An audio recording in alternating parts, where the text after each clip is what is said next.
Hi there, my name is Dan Scott and I'm an Adobe certified instructor for Illustrator here at Envato Tuts Plus. And together, you and me are going to learn the basics of Adobe Illustrator. Now this course is for beginners. There is no need to have any previous knowledge in Adobe Illustrator or design or drawing or illustration. Okay, we're going to start right at the beginning and work our way through step by step. During this course, we're going to work through practical real-world projects together, learning the tips and techniques necessary to make each of those projects happen. We'll start with the techniques that you'll need to create just about anything in Illustrator, including custom shapes, the wonderful shape builder, and the simple to use curvature tool. We'll explore lines and brushes. You'll master how to use and manipulate type. We'll use our new type skills to make a print flyer. We'll work through how to create your own custom logos and icons. I'll show you the sneaky secrets Illustrator has to discover and use beautiful colors and gradients. You'll learn how to push, pull, cut, and manipulate artwork like this. We'll take our drawings and make repeatable patterns like this. And I'll easily show you how to redraw these images in this vector style. Last but not least, we'll make sure that you can save and export your print and web documents like a professional. Also, throughout the course, I set lots of class exercises so that you can practice all the tips and tricks and techniques you're learning as you move through the course. So if you've never opened up Illustrator or you have and you struggled a little bit with it, follow me and I will show you how to make beautiful artwork in Adobe Illustrator. All right, to get started, what you need to do is you need to download the exercise files. So there'll be a link on this page for source files. So look for the source files. In there is everything that we work on together during the course. Plus it has all of the things that I set for you as class examples. So at the end of a lot of the videos, I kind of set some not homework, fun things to practice the skills you're learning. When you finish those practice lessons, not homework, I'd love to see them. So there's a couple of ways of sharing them. One is in the forum here on Envato Tuts Plus. So if you go to the forum and search for Adobe Illustrator for beginners, okay, and you'll be able to post your exercises in there. The other thing you can do is tag us on social media. So post your examples. On Twitter, we are two things. We are Tuts Plus Design, and also personally, I am Dan Loves Adobe. So tag both of us. On Instagram, it's Bring Your Own Laptop. Okay, so yeah, share what you've done, share with the world. Make sure you tag us so we can comment and look at it as well. The other thing to do is, or the next thing we need to do is we need to go through and just get our computers all looking the same. So yours looks like mine, and we're going to reset the workspace and work on, make sure we've got the right units and increments and that sort of stuff to get started. So let's jump into the computer now and sort that out. First up, let's open up a file so that we can get our workspace similar. So your version of Illustrator looks the same as mine. Because the trouble sometimes with this first start screen here is it can be different for everybody. So let's go to File and let's go to Open. Now what you want to do is you want to find the exercise files you've downloaded. Here they're here, exercise files, Illustrator. And in here, I want you to find the file called Getting Started and then click the Open button. All right, so the first thing we need to do is we need to reset our workspace just so that we're all looking the same.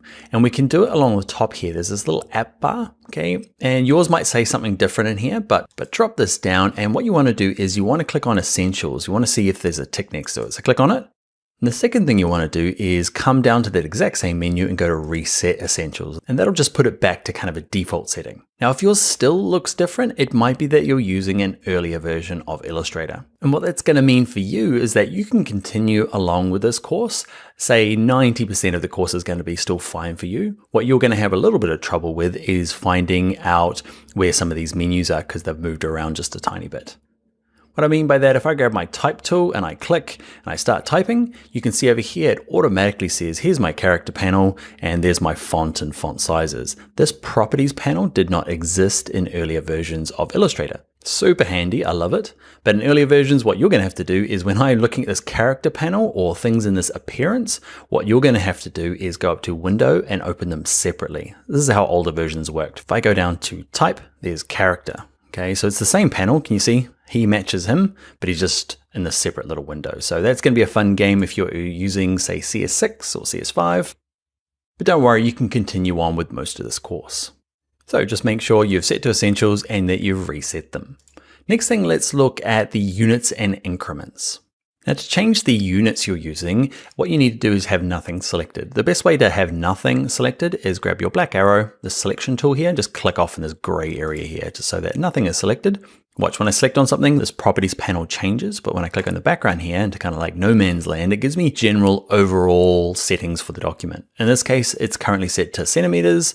Okay, I'm going to change mine and work in inches in this course. But let's say we're working, say, with some web or UI design work in Illustrator. You can click on pixels. It doesn't really matter, but this is the place to change it. It's in a slightly different place than, say, a lot of the other Adobe products like Photoshop or InDesign, where it's kind of done in the preferences. So that's just something to note here. So I'm going to pick inches. One last thing we'll do before we move on to start making things is just some basic navigation. We'll cover a lot more during the course, but zooming in and out and moving around is quite important. So there is a long way. You can use this, see this little magnifying glass here, the zoom tool, click on that and you click once, click twice, okay, and it just keeps zooming in. To zoom out, you can hold down the Option key on a Mac or the Alt key on a PC. So to look down your keyboard, if you're using a Mac, it's the Option key. If you're a PC, it's the Alt key. You can see the little icon changes from a plus to a minus, and then I just click again with my left mouse button, okay, and it just zooms out. So that's the long way. What you'll find is I'm not going to cover too many shortcuts really early on, but the one everyone uses to zoom in and out is on a Mac, hold down your Command key and tap plus. If you're on a PC, hold down the Control key and tap plus. Okay, so plus is just up and your numbers kind of along the top of your keyboard. There's a plus and a minus. So minus zooms out, plus zooms in. One last little bit of navigation is to move around. Say I want to see kind of down a bit further. See these little sliders on the side here? Okay, it'll look a little different on a PC, but there'll be a little kind of a slider bar that you can go up and down. Same with down the bottom here, you can go left and right. Okay, that is the long, painful way. That is fine when you're new, you can do that way. But let's do one last little shortcut is if you hold down the space bar, can you see at the moment I'm on my selection tool? Okay, but if I hold space bar down, look at the icon that changes, becomes a little hand. Okay, so space bar down becomes a little hand, and that just means click, hold, and drag. Okay, so space bar down, clicking the mouse and just dragging it around.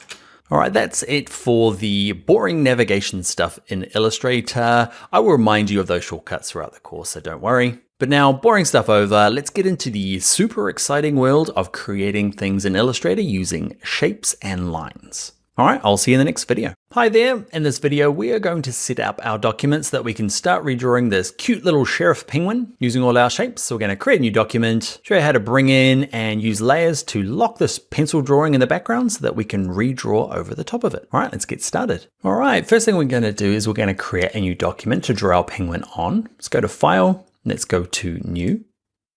Now in here, we've got a bunch of presets. Okay, along the top here, you've got like if you want to design a mobile phone, kind of a website, we're going to start with print. Okay, and in here, we're going to pick letter.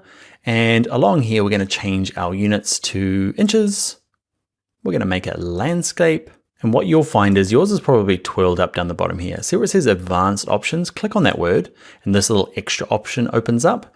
Okay, and we'll change our color mode to RGB. Now we're not going to cover the full differences between RGB and CMYK, but just so you know, if you're new, RGB gives you a bigger color field, okay, more richer colors. CMYK is a little bit more washed out. But if you're going to eventually become a commercial illustrator or commercial designer using Illustrator, you probably need to research a little bit more the differences between the two. But the short version is just use RGB. Even if you're going to commercial print, printers have some amazing software to convert it to RGB, which they need, and often it can give you a better result. So RGB, perfect for pretty much all circumstances these days. Let's click Create. All right, next thing we're going to do is save our document. So next up, let's go to File and let's save our document. And what I want to do is, now if you're on a Mac like I am, okay, you might have to click this little arrow to see a few more of the options here. Okay, if you're on a PC, things are very similar but a little different. Okay, now depending on your ability, you might just save it onto your desktop and just leave it at that. What I'm going to do is be very organized and click on New Folder, and I'm going to put it into here called Class Files. Okay, I'm going to put a folder on my desktop called Class Files. I'm going to call this one my Penguin. Not even sure if that's how you spell penguin. Looks good enough for me. So if we're on a PC, it's slightly different. I think there's just an icon along the top here that says like new folder, hover above them. Create a new folder called Class Files, name our document Penguin, and let's click Save. Okay, these Illustrator options, just leave them all by default and click OK. So to get started, what we've got is I've hand drawn our penguin and we're going to redraw over the top of it. And it's a really common way that I work and a lot of illustrators work is that it's easier to draw on my notebook, take a photo of it or a scan and actually just draw over the top of it in Illustrator. It's not how everyone works. You can go straight into Illustrator, but it's going to give us at least a template to draw over the top of, just to make it a bit easier for us now. So to make that happen, let's go to File and let's go to Place. Place is the word, it's interchangeable with import. Illustrator likes to call it place though. So File, Place, we'll bring in our image. Let's find the exercise files that you've downloaded. And in there should be one called penguin.jpg. Now, before you click Place, what we're going to do is click on this word template. I'll show you what it does. Let's make sure template is clicked. Let's click Place. And what ends up happening is with my black arrow, if I click off in the background, can you see I can't move this image. So what it does is it brings it in, it puts it on its own layer, it locks that layer and dims it down a little bit so it's easier to draw over the top of. Now mine's put it in the middle of this document. Yours is probably off to the side here a little bit. So let's look at kind of unlocking that layer and moving it around. So up here in your layers panel, layer 1 is where we're going to do our drawing. This layer here called template, you can kind of see template penguin. What it's done is it's created a layer and it's locked it. Okay, so it means I can't move it around, which is super handy. But let's say I want to move it over a little bit. Let's click on the locking icon, click on this now. Now, okay, using my black arrow, just clicking and dragging the center anywhere. Okay, now it's unlocked. Okay, so hopefully you can see the benefits of using that template. I can lock it again now, go back to my layer 1. Okay, make sure it is highlighted and I can do my drawing on that layer. And this helpful little layer is just underneath, dimmed down a little bit, the opacity is down a little bit, and it's locked, making it easy to draw. All right, so that's it for setting up our document, just getting it ready for drawing over the top of. What we'll do in the next video is that we'll start drawing with our shapes, okay, lines and rectangles to make our cute little penguin that for some unknown reason is a sheriff, mainly because I needed to show you how to draw a star. But let's do that in the next video. Hi there, in this video we are going to redraw this pencil penguin, okay, over the top using shapes and lines using Illustrator. We'll turn him off and yeah, it's our short little squat penguin. But look how happy he is. All right, let's get started. All right, to get started, what we're going to do is we're going to grab our rectangle tool over here in my toolbar. If you can't see the rectangle tool, it might be that if you click and hold this kind of where this option might be, it might be set to something like the ellipse tool. And to change it back to the rectangle tool, all you do is click, hold until these options appear. And then just click on the rectangle tool. And also to get started, just make sure you're on your layers panel and make sure you're on layer 1. In your properties panel, I want to make sure we're going to change our fill and stroke. The fill is the center color of our rectangle and the stroke is the line around the outside. So what you do is you click on this first little icon, doesn't matter what color it is currently, pick a random color. Okay, and because we're going to change it in a second, but I just wanted you to get used to it. Then you can click back on this icon to close it back up. And in the stroke, click on this and just make sure it's set to black. Then click, you don't actually have to click back on this. You can just click anywhere and it closes back down. And I want to make sure that the stroke is set to 1 point. Okay, it's just a nice thin line that goes around the outside. So let's draw a random rectangle. Don't worry if it doesn't kind of line up. We're going to use it for the body of our penguin. So you can see the fill is the center color and the stroke is the line around the outside. What you might see is this kind of like faint blue line or a red line, depending on your computer. What it means is it just means it's got it selected. So if we go about black arrow, this is your kind of like safety tool. Always go back to your black arrow if you're not too sure what to do. You know, you've got all these selected, just go back to the black arrow. It's the one you're going to use the most. And what you can do is click in the background here. So I just clicked once and it deselected our rectangle. You can see the stroke around the outside a lot clearer. So it just goes blue when we have it selected. So what I'd like to do is I like to keep the black line, but not the fill. To do it, you have to have it selected. So black arrow, click it in the middle anywhere. And over here, click on fill and to have none. See this little red line here? If you hover above it, it tells you, but that means I want nothing in there, please. And I'm just going to click in the background to close that little fill panel. Great, so I've got a line around the outside, but no fill. And what you'll notice is it's a little bit different to select. So I click in the background now. What happens is if I click the center, you can see it just doesn't work like it did when it was filled with green because there is no center now. So if I want to select this rectangle now, I've got to click the edge once. So black arrow, click the edge and it should be selected. Now what I'd like to do is using these white squares, Okay, I just want you to resize it, okay, so that it kind of matches the edges of our little penguin here. All right, not very exciting. Let's get into slightly more exciting when we start looking at the corners. So black arrow, make sure the edge of it's selected. You see these little targets in the corners. These are called corner options. And all they do is click, hold, and drag it with your mouse. Just drag it towards the center of the rectangle. Cool, huh? So that's making all the corners nice and rounded. Okay, so that's kind of what I want. It's got the top, but not the bottom. Okay, so what we're gonna do is we're gonna use this thing called edit, and we're gonna use undo. It just goes back one step. Okay, undo to undo what you did. Okay, and it keeps going back. You can keep hitting undo right back to the beginning of the document. You can also redo it. Now I'm gonna use the shortcuts throughout this course because it's a really common thing to do, go to undo. And on my Mac, it's Command Z. On a PC, it should be Control Z. Okay, or you can just go up to that long way, it's fine. What I'd like to do is I would like to have just one of the corners selected. So look at this little icon here, take note of the color. If I click it once, you can see it's kind of changed, it's inverted. So it's kind of selected when the other ones are not. What I mean by that is if you click and drag that one now, okay, so you click it once and then click and drag it, you can see it just affects that one. I could do the same here, click him once, he goes to the alternate color.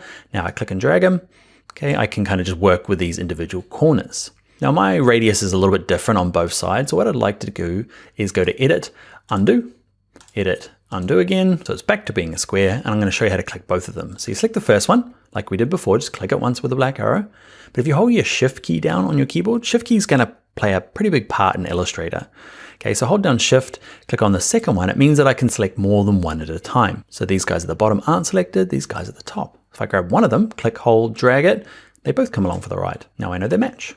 And a last minute change to my design, I'm going to click this bottom one once and just tuck it up. I wanted to have like a little bit of a penguin belly. He was a bit stumpy before, he's still stumpy. But anyway, you don't have to follow exactly. So we learned what fill and stroke is. Strokes around the outside, fills in the middle, and we looked at these corner options. Let's start building some other parts. Let's draw the circle for his kind of eye there. So click, hold, keep holding down your mouse and then release on this ellipse tool. So with the ellipse tool, what we're going to do is click and drag over here. And what you'll notice is I can click and drag any sort of size. So that's fine, can't have any sort of weird size. I'm going to undo a few times. What I'd like to do is I want it to be a perfect circle. Okay, that shift is a really kind of usable tool. So when I start dragging out, if I hold down the shift key while I'm doing it, you can see it locks the height and width. And that's true of rectangles or stars, polygons, circles. Okay, so I'm going to get it to roughly the right size. I'm going to grab my black arrow. I'm going to click either the edge, or if you can see this dot here, grab the dot. Okay, the little center. If you've got it the wrong size, okay, say it's just still too big, and you try to line it up and you're like, it's kind of close. Okay, what you can do is you can resize it. Just like we did before, is that I can grab any of these little guys in the corner. The trouble with resizing it this way is you can see I'm kind of distorting the shape. So what I want to do is before I do it, so I've undone a couple of times, is if I hold the shift key and grab any of the corners, doesn't matter which corner it is, okay, it will lock the height and width like we did when we created the circle. Okay, so holding shift just kind of locks the height and width until I get to a rough size. Now my circle's not perfect, okay, so don't worry too much about it. Another thing you can do here is if you're finding that you're trying to line it up and it's like jumping all around, okay, get it close to where you want it. And then with your keyboard, so I got my black arrow, look down at your keyboard, you've got your up, down, left, right, your cursors. Okay, so I'm just using my cursor arrow keys just to kind of tap it around a little bit. Okay, a little bit left, a little bit up. That often can be a nicer way just to kind of do fine adjustments in Illustrator. All right, let's do this little upside down curve. It makes him the happy, content penguin. But he seemed Pingu? Anyway, here's my inspiration for this one. So what we're gonna do is I could draw a curve. There's lots of ways of doing curves. There's this really easy way though, is if you click and hold down, so hold down the line segment tool, there's an arc tool. Okay, so with the arc tool, just draw it anywhere out here. It doesn't really matter too much which way it goes because we can rotate it. So do it so it's kind of a nice curve-ish. And what I'd like to do is go back to my black arrow. Remember, this is our default go back to it tool. And it does so many things. We used it to resize the circle a second ago. We can also use it to rotate. Now, what we need to do is we need to zoom in a little bit. So who remembers what the shortcut was? You remember, right? It's Command plus on a Mac or Control plus on a PC. So just zoom in a little bit. I'm going to show you why in a second. To rotate this thing, we need to be in a kind of a special zone. So when we were resizing it before, remember we held Shift and we dragged this up and down to make it kind of bigger and smaller. The rotation's very close. So clicking on the corner and dragging resizes it, but watch this. If I move my cursor just a bit further out into this kind of like, so too close, nope. Perfect, too far. Perfect, too far. This is kind of like every corner has this kind of like rotation zone in it. And you'll wiggle your mouse around and hopefully find it. You're looking for that kind of bent arrow. And if you click, hold, and drag there, just click, hold, drag your mouse, it'll start moving it around. Okay, and just kind of find it again, drag it around until it's kind of a curve that you could use for an eye. Now I want to move down a little bit. I could use these little sliders, they're fine. What's the shortcut? You remember, spacebar, click, hold, and drag. Okay, and just move it down, and mine's way too big, so I'm holding Shift. Just kind of rotating it around a bit. Don't worry if it's not the right perfect curve. We're gonna show you different ways of doing it in a second, but yeah, it's close enough. Drag it in the corner. Using my arrow keys just to line it up perfectly. So to draw nice, good-looking curves, you can use the arc tool. You can rotate it by that little special area, kind of just outside the scaling part. Okay, just out a bit further, that's rotation. Next thing we'll look at is we'll look at the stroke. This stroke, if I click off in the background, it's pretty thin. I want it to kind of be nice and thick in the inside here because it's a bit more of a design feature. So I'm going to select it once with my black arrow. And over here, okay, where it says stroke, I'm going to use this little up arrow. You can drop this down and pick one, or you can just use the up arrow just to click and pick a size. I'm going to pick 4 point. For no good reason, just looks thick enough. And that looks fine. I'm going to click off in the background, and I've got this kind of like rainbow kind of shaped thing. What I'd like it to do is I'm going to eventually round all these corners, just the theme I'm going for. So what I'm going to do is I'm going to show you a little trick. If you click on the stroke here, we're going to look at what's called capping. Capping is the end here. Can you see it's a straight line? I would like it to be like a little bulbous end. Okay, so I'm going to click on it once. Over here, our stroke, we don't have many options, right? We have color and we have the size of it. But if you click on the word stroke, ta-da, there's all sorts of nerdy stuff in there. Okay, so what we're going to do in this case is, it's called the capping, the unfortunately named butt cap, and then there's this second one, the round cap. Click on that. We will keep straight face, right? Butt cap. The second one, round cap's kind of what we want, right? It's kind of this nice, more gentle end on it. Okay, this one here, the last one, I don't use projecting cap, kind of just the butt cap versus projecting cap. You can kind of see what it does. It puts it like a square on the outside, but I'm gonna use a rounded cap. That can really help you later on when you're working with Illustrator and you've got some really like ugly edges or ends of strokes. Just switching them to rounded cap can like finish them off nicely. We'll look at stroke a little bit more in another video, but that's it for now. Let's click off in the background, click off, happy smiley, content penguin. All right, next up, we'll do some triangles. So I want to do the beak. I want to do the flipper, his wing, I don't know, penguins, and his tail. So they're all kind of triangles with rounded edges. So to do a triangle is you hold down the ellipse tool or the rectangle tool, and you're going to move to this one called the polygon tool. So a triangle is essentially a polygon, just a three-sided one. By default, you're going to get a pentagon. I don't know. I'm not sure what that one is, but I'm going to delete it using my delete key on my keyboard. What I want to do is just click once instead of dragging out, and it gives you the polygon options. So I've got the polygon tool selected, and I just click once on my screen, and it gives you some options before you start drawing. And I'm going to pick 3 sides, please. Not going to worry about the radius for the moment. I'm going to resize it once I'm done. So 3 sides, click OK, and I get this kind of giant triangle. So first up, let's resize it and rotate it. So I'm going to use my black arrow, make sure it's selected by clicking the edge of it. I'm going to make sure it has no fill, make sure it has a black stroke, and I'm not too worried about the size of it just yet. So to resize it and rotate it, resizing, remember, is just grabbing this corner bit here and just getting it down to a size. Rotating it is that magical area around the outside. Now what you might want to do is, at the moment when you're rotating, it just kind of goes around in random degrees. If you hold Shift, remember that magical tool? Okay, hold down the Shift key on your keyboard and you start rotating it. Can you see it does it in 45-degree increments? You might want your nose to be that sort of shaped. So clicking either the center or the edge, move it around, get it into position, resize it, rotate it around until you've got a nose. It doesn't have to be the same as my nose. I wanted mine to be flat on the bottom. So I'm going to try and rotate it using the magical rotation. Make sure it's big enough. Get it to overlap quite a bit in the back here. Okay, I'll show you why in a second. Arrow keys just to tab it down. Drag it so it overlaps a bit more. Why? Because I want to change the kind of a roundness on the end. Okay, so I'm going to grab this little corner option, the little target there, and drag it in. Maybe make it a bit bigger. Drag that corner in. You can see it done into all sides. You could do our secret trick, remember, where you click on it once and just do it individually, but it's a little bit easier just to hide these in here. We're going to make both the nose black and his little body black. So I want to reuse this. I'm going to have it selected, okay, with my black arrow, and go to Edit, Copy, Edit, Paste, okay, and I'm going to put this down here. There you go. Messing about. That looks like a good flipper to me. Copy and paste it again. I am going to rotate it around. I just use Command C and Command V on a Mac. You can use Control C and Control V on a PC. There we go.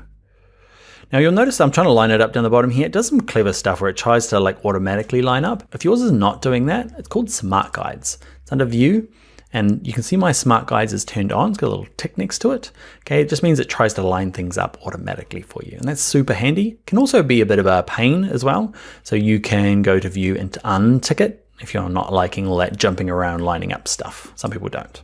All right, the last thing I'm going to do is this body. I should have done it earlier. Again, when we had the rectangle tool, but I'm going to grab the rectangle tool. I'm going to hover. You can kind of see it says path. That just means I'm going to start bang on the edge of his body here. It's really handy. It's one of those smart guides. Okay, I'm going to say click, hold, and drag. I get my rectangle. Don't worry too much about the stroke around the outside. And remember, black arrow. I'm going to grab this guy, click him once, drag him down to match.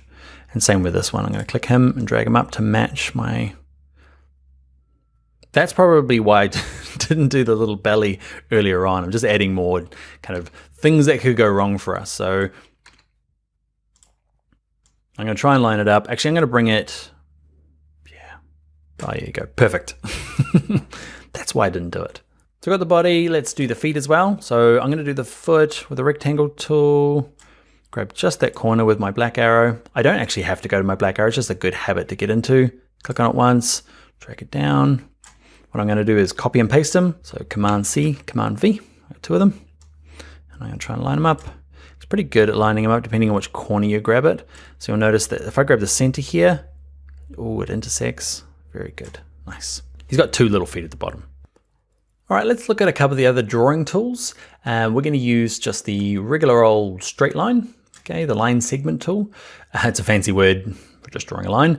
And all you do is click, hold, and drag. Okay, click, hold, and drag.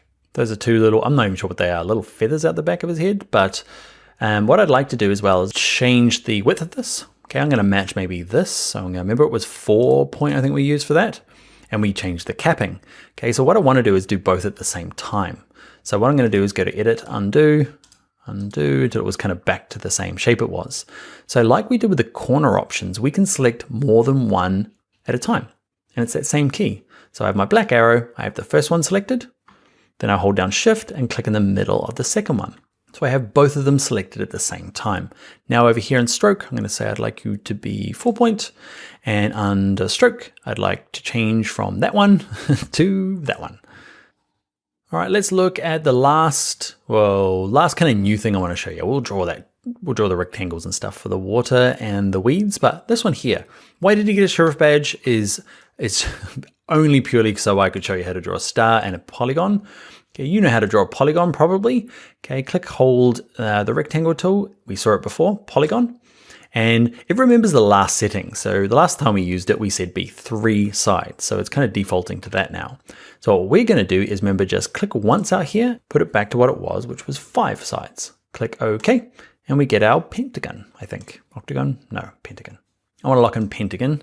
Okay, and I magically got mine the right size. If you don't, remember, grab the edges here, hold down Shift while you're dragging those edges. It will lock the height and width, and just kind of move it in by grabbing the edges. Okay, here we go. If it's the wrong fill and the wrong stroke with it selected, you can go and change the fill to none and the stroke there. Let's do our star. So the star is there's an actual star tool. So click and hold down this little kind of shape group and grab the star tool. And if you click, hold, and drag out, you'll get just a regular star. To adjust this star, I'm going to undo it, click once, and you can decide on how many points it has and how pointy they are. Just mess around with the different radiuses to experiment with it. It's hard to describe. But mine was fine the way it was. I'm going to leave everything by itself. I'm going to cancel and just draw out a star. Now to lock it into like a perfect kind of horizontal and vertical, hold Shift. Remember that magical tool. When in doubt, probably hold down Shift. Grab the black arrow, click, hold and drag, get it close, hold down Shift, grab one of the corners, drag it out. We're getting good at this, right? All right, what I'd like to do is make sure that it will try its very best to align these perfectly. Okay, if you're like, I know it's not aligned perfectly, so what you can do is select both of them. Remember our trick, have the star selected. Which key do you hold down? That's right, Shift key. Click the center of this pentagon. And what you'll see over the side here is that you've got your align options. So I want to make sure they're aligned horizontally center and vertically center. And they are perfect already. I'm going to move mine off, hold Shift, grab both of them just to show you what it actually does. No, they are perfectly centered. So I'm just going to kind of move mine way off so it makes it a bit more clearer what we're doing. So I'm going to make sure it's horizontally center and vertically center. I can never remember which is which, so I just click both. All right, so what I'm going to do is I'm going to drag it. I've got them both selected. And I'm going to hold down Shift key. I want them to be a lot smaller. So spacebar to move along. Grab one of the edges. Hold down Shift to get it to a kind of a, I don't know, sheriff badge size. All right, last couple of things we're going to do is I'm going to zoom out a little bit so I can put in, that is meant to be the ground and that is meant to be the water, if you weren't sure. I'm going to grab my rectangle tool. I'm going to click, hold, and drag, and I'm going to get close to this edge, and it's going to go, wow. That happens all the time where you kind of just get close to it, and Illustrator kind of, I don't know, you get lost this way. So I've got this giant rectangle. To get back, okay, we can go to View, and just go to the one that says Fit All in Window. Kind of gets you back to home base. Command 0 on your keyboard, okay, on a Mac, or Control 0 on your keyboard is a really common shortcut to do the same thing. Otherwise, just go to View and go to the one that says Fit Up or to Window or Fit All to Window. Okay, we'll get back to here. I'm going to delete with my keyboard or go to Undo to get rid of the giant rectangle. And I'm going to draw one that kind of goes just to the edges here. Another one. And I'm going to draw in my circles. And I'm going to cheat a little bit with the circles. I'm going to draw a circle, zoom in a little bit. I'm going to copy and paste it instead of drawing lots of them. And then resize them.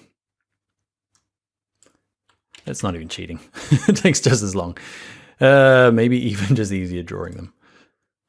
Holding Shift, remember to get a perfect circle. Yeah, okay, that first way is easier. All right, next thing I'm going to do is I'm going to add some color. Well, actually, forgot the tuft of grass. I'm just going to use remember the arc tool. So here you go, arc tool. It's going to be a bit of rotation going on. So maybe not. That'll do. Beautiful. All right, we're going to come back and look at strokes in a bit more detail to maybe give these a little bit more prettiness. But for the moment, that's going to do for me. What I'd like to do is add some fill colors, because at the moment these, I don't know, weird shapes and sizes. So we're going to have to work our way through adding fills, messing with strokes, resizing strokes, grouping, arranging, and we'll do all of that in the very next video. All right, I'll see you there.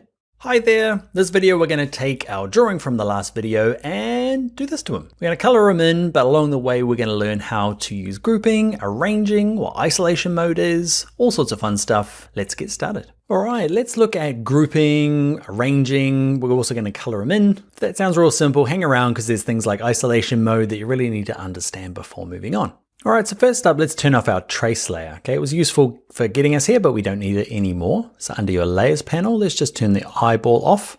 Okay, or this like little icon here, the first icon in the layers panel, we don't need it anymore. You can click on it and hit the trash can way down the bottom here. Okay, and that'll just get rid of it. I'm just gonna leave mine there, I'm gonna undo, just turn it off. So let's first of all look at grouping and then isolation mode. So I'm zooming in, I want to do a couple of things. I want to grab my pentagon and I want to give it black fill. So I'm going to click on fill, make it black. I'm going to give the stroke a none color. We have a small problem as in our star. You can see if I use my black arrow, I can just hover above and eventually find my star by just clicking the little blue line that appears. It's there, but because it's black on black and it has no center, it can't be seen. So let's have a look at fixing that. So stroke, I don't want any stroke on it. And the fill, I would like this option here for white. Cool. So I want to group these two. So I need to select both of them. So I'm going to click sometimes you can't click both. I'm going to zoom in just a little bit. It makes it a little easier to click individual items when they're really close. So I've clicked on my pentagon.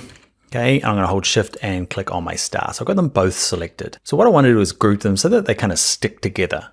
Okay, so I can go to object and go to this one that says group. There it is at the top. All that means now is if I click off in the background and I click back on just either one of them, they're both kind of connected. It's not forever. Okay, I can go to select and go to ungroup and that will separate them up again. But that's how to group them. Grouping is handy. One thing you will run into is something called isolation mode. And this is where most people get lost in Illustrator. The people that I teach, quite a few of them are double clickers. They love double clicking stuff. So what happens is, I don't know, we know from lots of programs you got to double click things. But if you double click things in Illustrator, everything goes wrong. So watch this. If I double click the star, double click. Okay, what happens is it's weird. The background grays out and I can still work on these guys, but I can't work on the background anymore. All that's happened is you've entered something called isolation mode. The way to really tell is up the top here. Can you see this thing? This gray bar here didn't appear before. I'm going to go back out of it by clicking this arrow twice. Okay, so I'm back out of it. Watch that. It'll appear up here. I'll move so it's easier to see. If I double click on this, this little bar appears and everything else that's not in that group is kind of blanked out.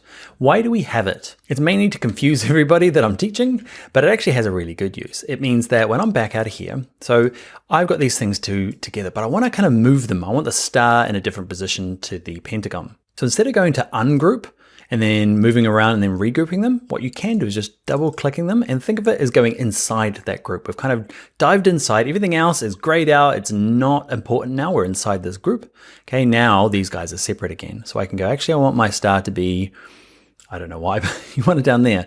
And what it means is I can click this arrow to go back to layer 1 and then all the way out to exit isolation mode. Just keep smashing away at that little arrow until it goes away. And now there's still a group. Okay, but you are able to dive inside and change it. So I'm going to dive inside again, grab it, stick it back roughly in the middle, roughly enough. I'm going to select both of them and arrange them. And again, you can keep clicking on the arrow to go back or double click the background. That kind of jumps you out like a bit of a quicker shortcut. So if you ever get lost and think you're like, man, that thing's not working, it's not locked, or from inside of here, you can see a lot of these things don't work. These menu items, they're all grayed out. Because we're in this kind of like special world isolation mode. Double click the background to come out. Everything will come back to normal. So if you're lost, click the arrow or double click the background and you can come out. Hopefully you can see the use of isolation mode. Let's look at another thing. So I'm going to work on both of these little feet here. I'm going to click on this. We're going to click the edges member of this foot. I'm going to click fill. I'm going to pick an orange just randomly from in here. And I'm going to have stroke of none. I'm going to click this fella, this other foot, and I'm going to do the same thing. I need a slightly darker orange. Okay, and I'm going to have a stroke of none. Now the trouble is that this one that I want kind of at the back is in front of my front foot, just because I drew him last. Okay, whatever you draw ends up on top of the last things. So what I can do is I can select them, I can go to arrange, and I can go to send to back. There you go. That's how to arrange things. We're going to do lots of arranging now to kind of get the layer order all right. You can use layers, but in Illustrator, unlike something like Photoshop, you generally only have one layer that you work on. You can have more, but because these are all kind of individual vector objects in Illustrator, it allows you just to kind of arrange them and bring them to the front. If you want this guy at the front now, I can click on arrange and say bring to the front, arrange, and send it back. One other really useful thing to know before we go through and start coloring this stuff is that, watch this. If I grab my penguin, I'm just grabbing all the penguin bits. Okay, so I've just dragged a box. Instead of holding shift, okay, and shift clicking it all, that would work. Okay, it'll be there for a long time. What you can do with your black arrow and just click, hold, and drag a box kind of roughly around. Can you see I haven't covered the feet because I don't want that rectangle at the bottom, which is my ground. I'm going to go just above there. And because I've overlapped those last little objects, it should select them all. That's one way of doing it. What I'd like you to do is, by default, I can't exactly remember whether it's on or off. I'm going to show you both ways. So what I'm going to do is I'm going to scale this down. So I've got everything selected. I'm going to hold my shift so it scales it proportionally. Grab the corner. I'm going to scale him right down to be a teeny tiny version of my penguin. Something weird happens, right? Okay, all of the strokes they don't scale down proportionately. Okay, that is still like a nice solid, where's my eye in the middle here? Remember we made him 4 point? He's still 4 point. So I'm going to undo. So there's going to be times where you need that to scale down, where you want these strokes just to remain the exact size you told them to be. So to do that, let's click off in the background. We've got nothing selected. There's this option here that says Scale, Stroke, and Effects. Okay, so with nothing selected, you can turn it on and off. You'll be turning it on and off reasonably. For me, I turn it on and off quite often. Okay, so I've got it off. I'm going to drag and grab all of these guys. I'm going to shrink them right down to be a little mini penguin. And you see all the strokes came along for the ride. Other than to see a tiny penguin, I only wanted to show you that little technique, okay, before we move on. So I'm going to undo, so he's back to his regular size. When would you want to use this? Let's say that you're drawing something that's a bit more, say you're a fashion designer and you need like a stitch, okay? And you need to resize it, but you need that stitching detail to stay the same. Or say you're drawing, like I've taught urban planners, Illustrator gets used by lots of different people. Say this is a road, okay? And this is another road. Say these are not feathers, these are roads, okay? And I want to scale them up and down, but I want them to keep the same thickness to match everything else that's in my document. Okay, so I want to scale it up and down, but I want to retain the thickness. But most of the time, have nothing selected, just make sure it's on. That's, I bet you probably 70% of the time, you're just going to need to leave it on. But no, that's where it is. When you want to scale it down, you can turn it off and it will keep its stroke size. All right, we're going to work through and color this fella using our newfound grouping arranging techniques. I'm going to click on the body. I'm going to say, you, my friend, have got a fill of black and a stroke of white. Actually, I might do him last because he kind of makes these a little bit harder to use. So I'm going to click on him. I'm going to hold shift and click on the eye because I want to do the same thing. I want them both to have a white center and no stroke, please. Awesome. I'm going to click on the body and I want the body to have a fill of white. And nope, I want it to have a fill of black and I'd like to have no stroke. Okay, so my alignment's actually working out fine, except for my little flipper here. You can kind of see him. So it's a little bit hard to find that flipper. I can kind of roll around and eventually find him, and that's actually probably just perfect. Click on him, and I can say, you, my friend, have a fill of black, a stroke of white, and I want to bring you to the front by going to Arrange and say, bring to front. Another way to do it, I'm going to undo. Okay, so I can't see it right. There is a kind of a skeleton view you can use. It's called Outline. If you go to View and go to this one that says Outline, okay, it's a common thing to use, Command Y, okay, or Control Y. Can you see it's just like a really wireframe version? So you can do things like actually click on him because he's easy to see in this view. I can go to Arrange, bring him to front, then go to View, and so can you see Command Y toggles between GPU view, which is not a sexy way of calling it, but it's just toggles Outline, GPU, Outline, GPU. So I do that quite a bit. If I lose something, I'm like, I'm pretty sure there was a flipper here somewhere. I can just go to Command Y on my Mac or Control Y on my PC and just kind of select them. So I'm going to grab you.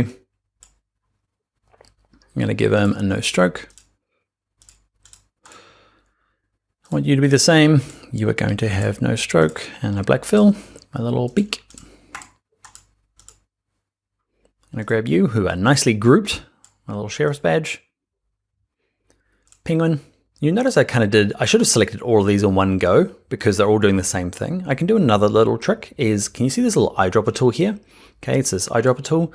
So to make it work, I have this selected, okay, the outside of it, grab my eyedropper tool and then click on the middle of my beak here and it goes and steals the same setting. So it changes the fill and the stroke to match it. It's a handy little advanced one. All right, what I might do is I might grab this. This is going to be a fill of some sort of gray thing here. And I'm going to show you a few other color options. So gray, I'm not sure why it's gray. It's ice, or I just want a really monochromatic design. This edge of this for the water, what I'm going to do is, say you've got these presets in here, okay? These are pre-mixed. They're called swatches. Adobe has just said, these are the ones, these are some defaults, and they're good. But say you want your own custom color. See this little icon here, color mixer? Okay, it gives you the option down the bottom for this thing here called the RGB spectrum. And it's just a little rainbow color thing. Click anywhere in it, and it's the tip of the little eyedropper will be the color. So you can pick any old color you like. Move it around, pick any old color down, come on. That's gonna work for me, ish. No, a bit more green. All right, I'm gonna get rid of the strokes on these guys. Same with you, goodbye stroke. And now I'm just messing around. You can skip through to the next video now. I'm going to go through and color all of these, holding shift to grab them all. Here we go. I'm going to go fill of white. Now remember, if you want to go back to the swatches, click on this first one. And I'm going to have a stroke of none. I'm going to put in a little bit of a background color because I want to see my white belly a little bit better. So I'm going to put in, you can't change the background color. Okay, you know it's white there, the page color. You can't just go and say set background color on like you can on some programs. You actually have to draw a box. So rectangle tool, I'm going to draw it all the way across, covering the whole thing. I'm going to give it a color of that really light gray. There we go. And I'm going to give it a stroke of none. I'm going to say arrange, send it back, please. And it just means that you can see my little belly of my dude there. And if you're like me, I don't like his little pot belly now. I'm going to click on him, click on that guy once to get the corner and just drag him back down. So he's got a nice square belly. Move my feet in a little bit so you can kind of see that it's got feet at the side. All right, so that's us for this video. We have created a little pot belly content penguin. What I'd like to do is set you a task now. Okay, so I'd like you to create your own creature. The boundaries are you have to use the tools we've learned in the last 3 videos. So just things like simple shapes like our triangles, pentagons, stars, rectangles, the corners you can use. I don't want you to use any of the other tools, just these simple tools we've used. The other thing is let's keep our animals. I'm going to give you some boundaries. We're going for ocean going animals. It could be in the sea or like our penguin kind of related to the sea. So pick another animal and doesn't matter whether you hand draw it and then scan it in or whether you just draw it straight in Illustrator. It's up to you. Now remember, this is your first drawing, so don't worry if you're like, oh, isn't that good? I would love to see it. Okay, so if you take a screenshot or save this as a JPEG, if you're not sure how to save a JPEG, we'll do it later in the course. Okay, you look for a video called exporting from Illustrator. You can kind of sneak ahead to that one just so you can get the JPEG out or just do a screenshot. And I'd love for you to upload and tag it to me in Twitter and Instagram. So on Twitter, I am Dan Loves Adobe. Also tag in Tuts Plus, okay? So Envato Tuts Plus, they are Tuts Plus Design on Twitter. And on Instagram, I am Bring Your Own Laptop. Tag me in, I'd love to see what you did. So pause it now, go do that, and then I will see you in the next video where we start looking at something called the Shape Builder tool. All right, I'll see you there. Hello and welcome. This video is all about the Shape Builder tool. We're going to take the drawing we did earlier, this one, and do this to it. What do we do? Okay, we cast some shadows. Can you see before, after? We cast some shadows on the penguin, okay, using a real quick and easy tool using the Shape Builder. We also did some stuff with the eye there where it's kind of a pie shape cut out of the circle. If you have tried Illustrator before and you've messed around with the Pathfinder and thought it was really tough, this is the replacement for it. It is awesome. You'll love it. I've spent far too much time hyping this up. Let's just jump in and learn how it works. All right, to get started, let's go to File, let's go to Open, and in your exercise files, there's one called Shape Builder Tool. We want the one that says 1, Shape Builder Tool 1. Not particularly exciting. We've just got some shapes. Now, these are nothing special, just like we did in the last videos. Just I drew some circles and some squares and a star. Now, where the Shape Builder is quite cool, we're gonna just learn the basics here, and then we're gonna go back and see what you saw at the beginning there, where we kind of add some shadows and stuff to our penguin. So with it all selected, so I grab my black arrow, I've drawn a box all the way around it, or you can hold Shift and click 1, try and click them all. Either way, once you've got them all selected, we want the Shape Builder tool. It's this one here. It's a hard one to describe. 2 targets and an arrow. Okay, click on this guy here. It's underneath the pin. Now there's a couple of ways to use Shape Builder. Okay, so by default, you can kind of see my cursor there has a little plus. Okay, and what that allows me to do is, these are 2 separate shapes. What I can do is click in here, hold, drag, drag, drag. I'm kind of like clicking my mouse, holding and drawing a line in between all 3 of these. And watch this when I let go. It magics them all together. So now if I go back to my black arrow, click off in the background, this is just one shape that's all been joined up. So I'm going to undo. I'm going to select them all again. I'm going to show you some other things it does. So Shape Builder. Okay, by default, it's got the little plus, but if I hold down the Option key on my Mac or Alt key on a PC, can you see it changes from a plus to a minus? And it lets me do things like this. I want to delete this chunk here. Just kind of snips it all up where they overlap. If you've ever tried doing that with the Pathfinder tool, maybe you've used Illustrator in the past, man, that was a pain. So clicking and dragging across things joins them up. Holding down Option on a Mac or Alt on a PC allows you to click and delete things. Super handy. I'll show you its other really good use. I'm going to draw a big rectangle across all of these guys, just because I want to show you something. So I've drawn a rectangle. I'm going to grab my black arrow. I'm going to select all of them. I'm going to jump to my Shape Builder tool, and it does another good thing. Rather than just joining up and removing things, you can actually color shapes where they all overlap. Because remember, this rectangle is just a rectangle. Okay, I want to color some intersections. So I'm going to select them all, black arrow, back to my shape builder tool, go to my properties panel, and in here I can pick a fill color. So I can say, back to my swatches maybe, I'm gonna pick blue for no good reason, pink for another no good reason. And what we can do is click it to drop it back in. And now look what happens, look, magic. I can just like color bits where they overlap. Now you might not find this amazing, I do. It's just super quick and easy for coloring vector. I can pick different colors.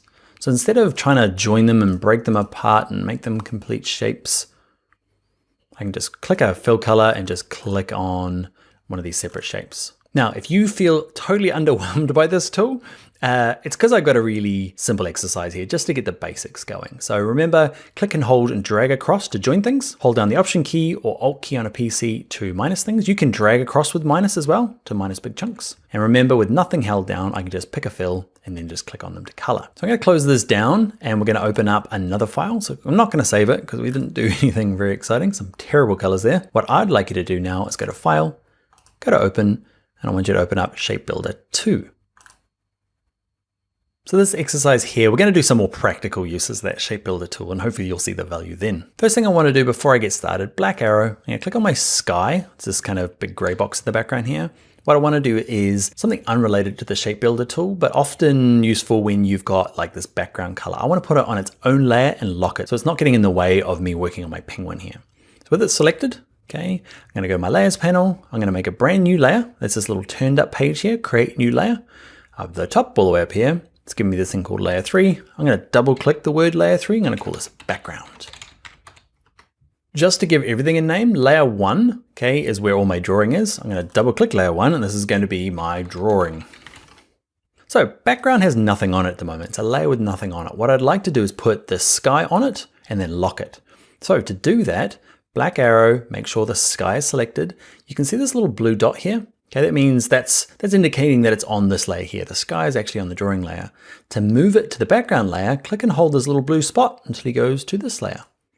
Okay, that just says I've dragged him from drawing to the background layer. The trouble with the background layer, it is above everything else. You can kind of see it up here. You see background first, then drawing underneath, and remember that template we had right underneath it all. To change that, grab background, click, hold, and drag the word. You can see those little lines appear everywhere. It's kind of a bit weird, like, so click and hold, drag the word background until it appears just underneath drawing there. You might have to practice that a couple of times. If it goes wrong, go to edit, undo, and see if you can get it into the right position. So how do I know this is on the background layer? See the eyeball, turn it on, turn it off, turn it on, turn it off. So I know that's the background layer, it's underneath. I'm gonna click this little lock icon like I did for the background. All it means now is if I try and move it, I can't. All right, next thing I wanna do is just make sure on my drawing layer, that's the one I'm gonna work on. I'm gonna go back to my properties panel. All right, so what I'd like to do is I'm gonna change this eye. Okay, he's gonna go from content penguin. I'm gonna hit delete on my keyboard. I'm gonna give him a different kind of eye like you saw at the beginning there. I'm gonna grab the ellipse tool. I'm gonna draw out a nice big ellipse, holding down shift to get it to be perfect. I'm gonna give it a fill color. I'm gonna give it no stroke. What I wanna do is a second circle. So it's really common in cartoons to kind of have that sliced out eye. Okay, so I'm drawing another ellipse, holding down shift. It doesn't matter which color it is, okay, because we're gonna actually delete it, but I've just made it blue so it's easier for you to see. I've moved back to my selection tool. I'm gonna grab the center of it and just kind of overlap it there so it's kind of half off. I wanna slice that out of the eyeball to make it look like a kind of a reflection. So I'm gonna select both of them, go to my Shape Builder tool. And what was the key I held down to delete things? Do you remember? That's right, it's the Option key on a Mac, Alt key on a PC. And I can say, you go, you go. And the cool thing about that now, see how easy that was? It's like a cookie cutter. Grab my black arrow, I can drag them, and you can see it's actually a hole cut out of it. So I'm gonna hold shift, grab the edge, and get it to a penguin-y size, eyeball size. You can decide on how big you want this eye. All right, up to you. Where is it gonna be? Yeah. All right, it's enough. All right, so that's minusing. We kind of minus that circle from that circle. What I want to do is join something. So I'm going to click with my black arrow, the white belly. I'm just going to drag it up here. Okay, so it kind of overlaps. I'm going to kind of get it so it matches up with the nose-ish, because that's the kind of look that I want. I want it to be all kind of one. So I'm going to click this, hold shift, and click this in the center. so that they're two separate units, but using my handy dandy shape builder tool, I can drag across, holding nothing down, just drag across them, kind of draw a line through all three, and hey presto, it's one unit. Cool, huh? And remember the other use for coloring parts? We're gonna add some kind of like fake shadows. So let's grab the line segment tool, and I'm gonna draw like a line. I'm gonna zoom in a bit so you can see. I'm gonna draw a line segment that kind of goes from there down to there. You can draw all the way through. Let's do it all the way through just so you can see what to do with the leftover bits. I'm gonna do you. So I've drawn a line through it. I'm gonna grab my black arrow, and I need to click both the nose and this line. Your line might have a big thick stroke on it. That's fine. It doesn't matter. All we need to do is have that selected, hold shift and click the nose. So you've got both of them selected. Back to my handy dandy shape builder tool. And remember for coloring, we need to have the shape builder selected first, then go to fill. Okay, then pick a color. I'm just going to pick a kind of a lighter gray, and I'm just going to click on this, maybe a slightly darker version. It's meant to be light hitting its peak anyway. So it's worked. I colored it, but there's this overlapping hang bit. Now remember what key to hold down to remove things. It's Alt on a PC, Option on a Mac, and I can just click on it. Cool, huh? Love that stuff. All right, next thing I want to do is same with this, and it's just a repeat. So I'm going to grab my line tool. I'm going to draw like a little highlight that kind of goes through here. Shift click them both. Now what you would have noticed there, or might not have noticed, is that I started using a shortcut. And I'm going to show you just because shortcuts are great. So I was on my line segment tool, I drew it through here, then I wanted to go back to my move tool. And the move tool, if I hover above it, can you see it has a little V in brackets? That just means that if I click my V key on my keyboard, so it's not on there at the moment, watch this, V key, jumps. Okay, if I want to go to my shape builder tool, it's a weird one, it's Shift M. I use it all the time because I use this tool all the time. Okay, Shift M. So if you're using the pencil tool all the time, okay, you can see N is. So N, I don't use it the pencil tool very often, so I don't even know what that shortcut is, but I know V is the move key. I know Shift M is the quick selection tool, is the shape builder tool. I know P is the pen tool, T is the type tool, just the stuff you use very often. Just hover above it and it will give you the shortcut. Some of them don't have some because they just don't get used very much. All right, so V key, I've got them both selected. Shift M to my shape builder tool. I'm gonna pick a fill color, my friend, of that dark gray. Click it once. Hold down my Alt key or Option key on a Mac. Cool, huh? All right, one more cast shadow, and then we'll do one more special trick that the shape builder can do, so don't leave just yet. So first of all, I want to join these two fellas together. Okay, so I'm going to hold Shift, click both of them, go to my shape builder tool, draw a line through them, so they're all one unit. And what I'm going to do is I'm going to duplicate it. So I'm going to go back to my black arrow, I'm going to copy it using Edit Copy, then Edit Paste. So I've got this little speech bubble. That's what his body's built out of. Okay, so what I'm going to do is I'm going to just kind of offset it a little bit. Now, because my smart guides are on, it's very clever and tries to kind of line everything up, which is exactly what I want. Actually, what I might do is do something like that, where it's kind of just down a little bit. So now what I want to do is I'm going to select both of them. So Shift, click both of them.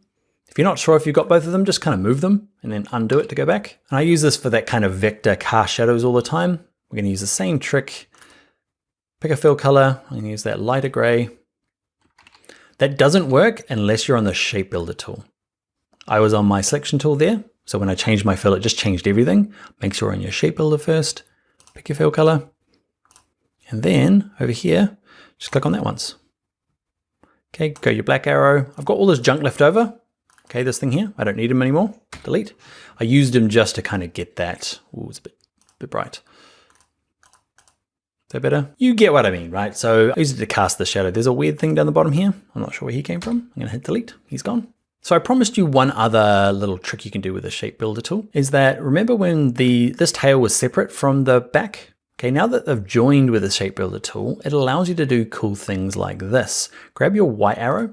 We've been using the black arrow quite a bit. Okay, the black arrow is perfect for moving big lumps around, the whole thing. Everything needs to go. If I use the white arrow is for moving little parts within that lump. Okay, so let's say it is this corner here. If I use the black arrow to move this corner, it moves everything. Okay, but if I grab the white arrow, click on the corner once, then try and drag it, I get kind of little bits of individual control. And we'll look at that a little bit more when we use the pen tool. But for the moment, the cool thing about it is it says, I'm going to click on here and you get this corner radius. Can you see it? The little dot on the inside of the angle. I can click and drag it up and I get these kind of like nice curves. Do the same thing for the gray one. Click and drag him up. I can get these nice kind of angles going on. You can do the same for this dot here. Remember, click it with the white arrow. It's called the direct selection tool. Okay, white arrow, grab, you might have to zoom in a bit. If you're finding it a little hard to work on, grab that and just tuck him in. Cool, huh? So you've got any points that you're like, oh, I like them, but I just want them to be curved. Ah, curve tool. Ah, they are cool. Corner options, and they are awesome. All right, so that's our penguin with some cast shadows and some holes cut in things. It's called the shape builder tool. I should finish it there, but I'm not. I'm gonna grab the line tool and I'm gonna cast a shadow, I don't know, in the water from the land. Okay, holding shift, grab them both. Pick a fill color. Remember, this is not gonna work. Okay, you've got to have, I'm gonna undo, you gotta have the shape builder tool first. I'll leave it in there because you'll do the same thing. I do it all the time. I should know what I'm doing. I'm gonna pick a color from my swatches and now I'm gonna click it in there. Click off in the background, black arrow. Oh yeah.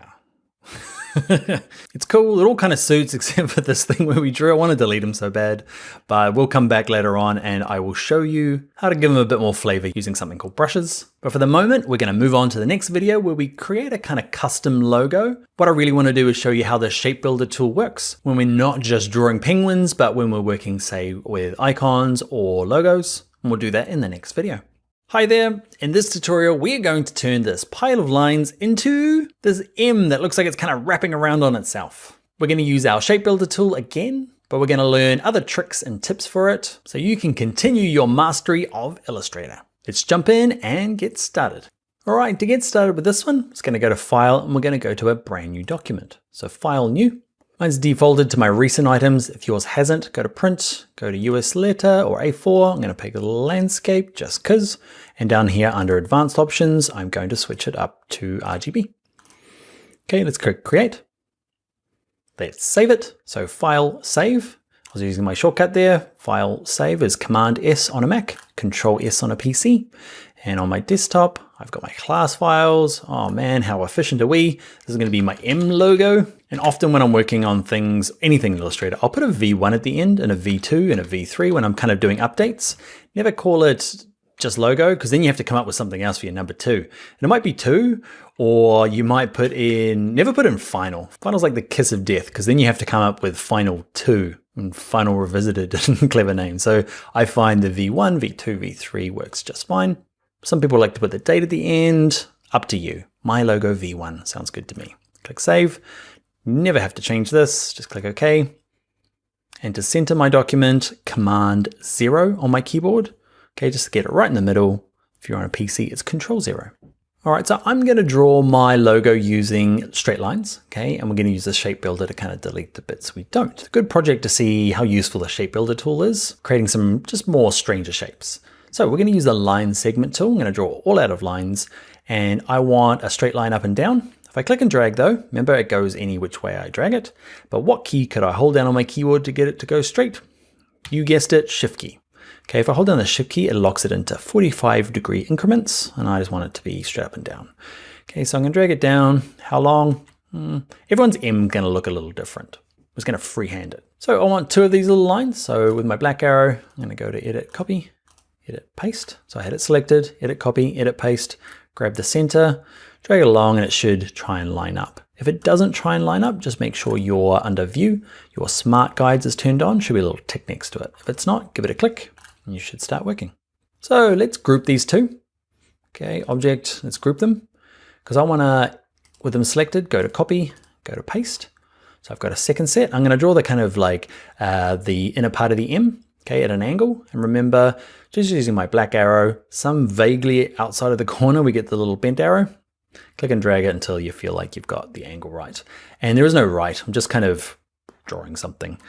Also make sure that they overlap quite a bit. Why? Because we're gonna kind of get them overlap and use our trick that we used when we did the shadows to kind of fill in things and snip off the lines we don't need. So if they're not quite long enough, you can just drag the ends like this to make them a bit longer.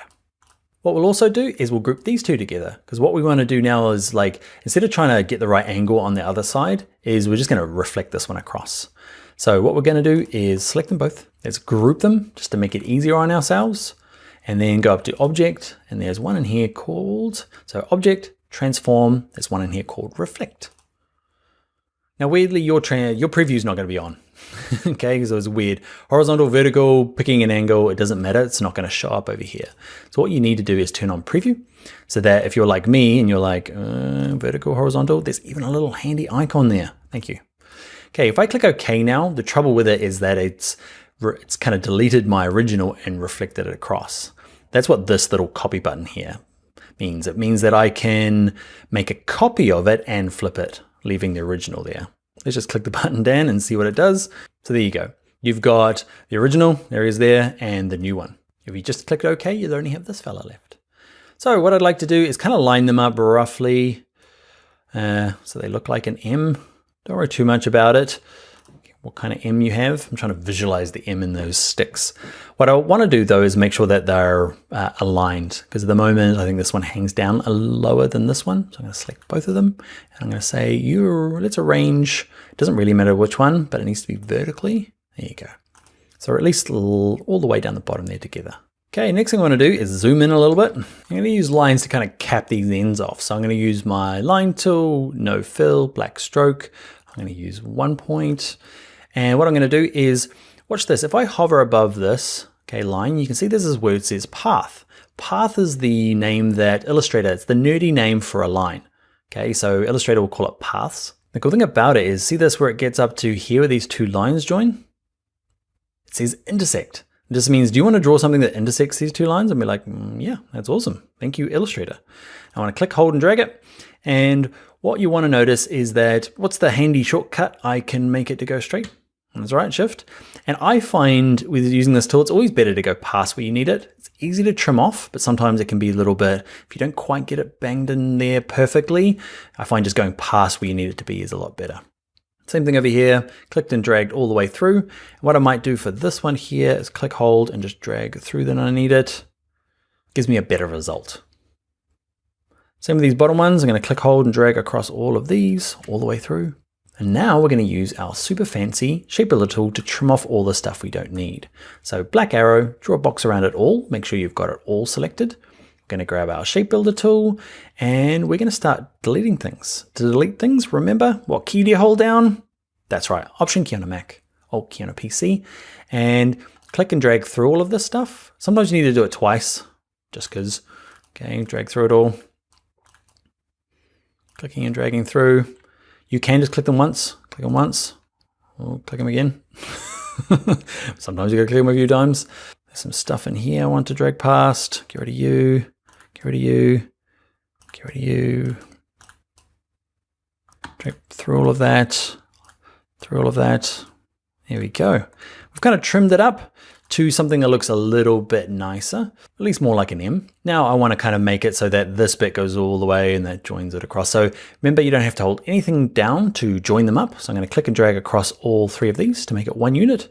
I'm going to drag these two to kind of get this like folded origami M type thing. Probably the most overused branding thing in the world. Folded M-shaped paper stuff. That's all right. I'm sure if you Google it, you'll find 100 logos that look like this. But what I hope that you got out of that is showing you how you can kind of create something out of nothing, just using simple lines. It doesn't have to be complete shapes or rounded corners. You can just draw a pile of sticks. So you could hand draw it with your pencil tool, which we'll do in an upcoming video, and then tidy it up with the shape builder tool. So you can move on now. All I'm going to do is I'm going to color it. Okay. And what you'll notice that, can you see this is actually separate parts now? It's not actually a full unit. So I'm going to select it all and color it using my shape builder tool. I go on about the shape builder tool being my favorite. It's because I've taught Illustrator for years and years, maybe, I don't even know, 15 years. And up until shape builder tool got made, man, it was hard teaching people Illustrator, but it's easier now anyway. So I've got it all selected with my black arrow. I've shifted to my shape builder tool. And what I'm going to do is I'm going to pick a fill color. I'm going to say I'm going to just work with black and white. We'll deal with color a little bit nicer later on in the course, so hang out for that. I'm going to pick a darkish color to do that one, and maybe that one. we'll work it out.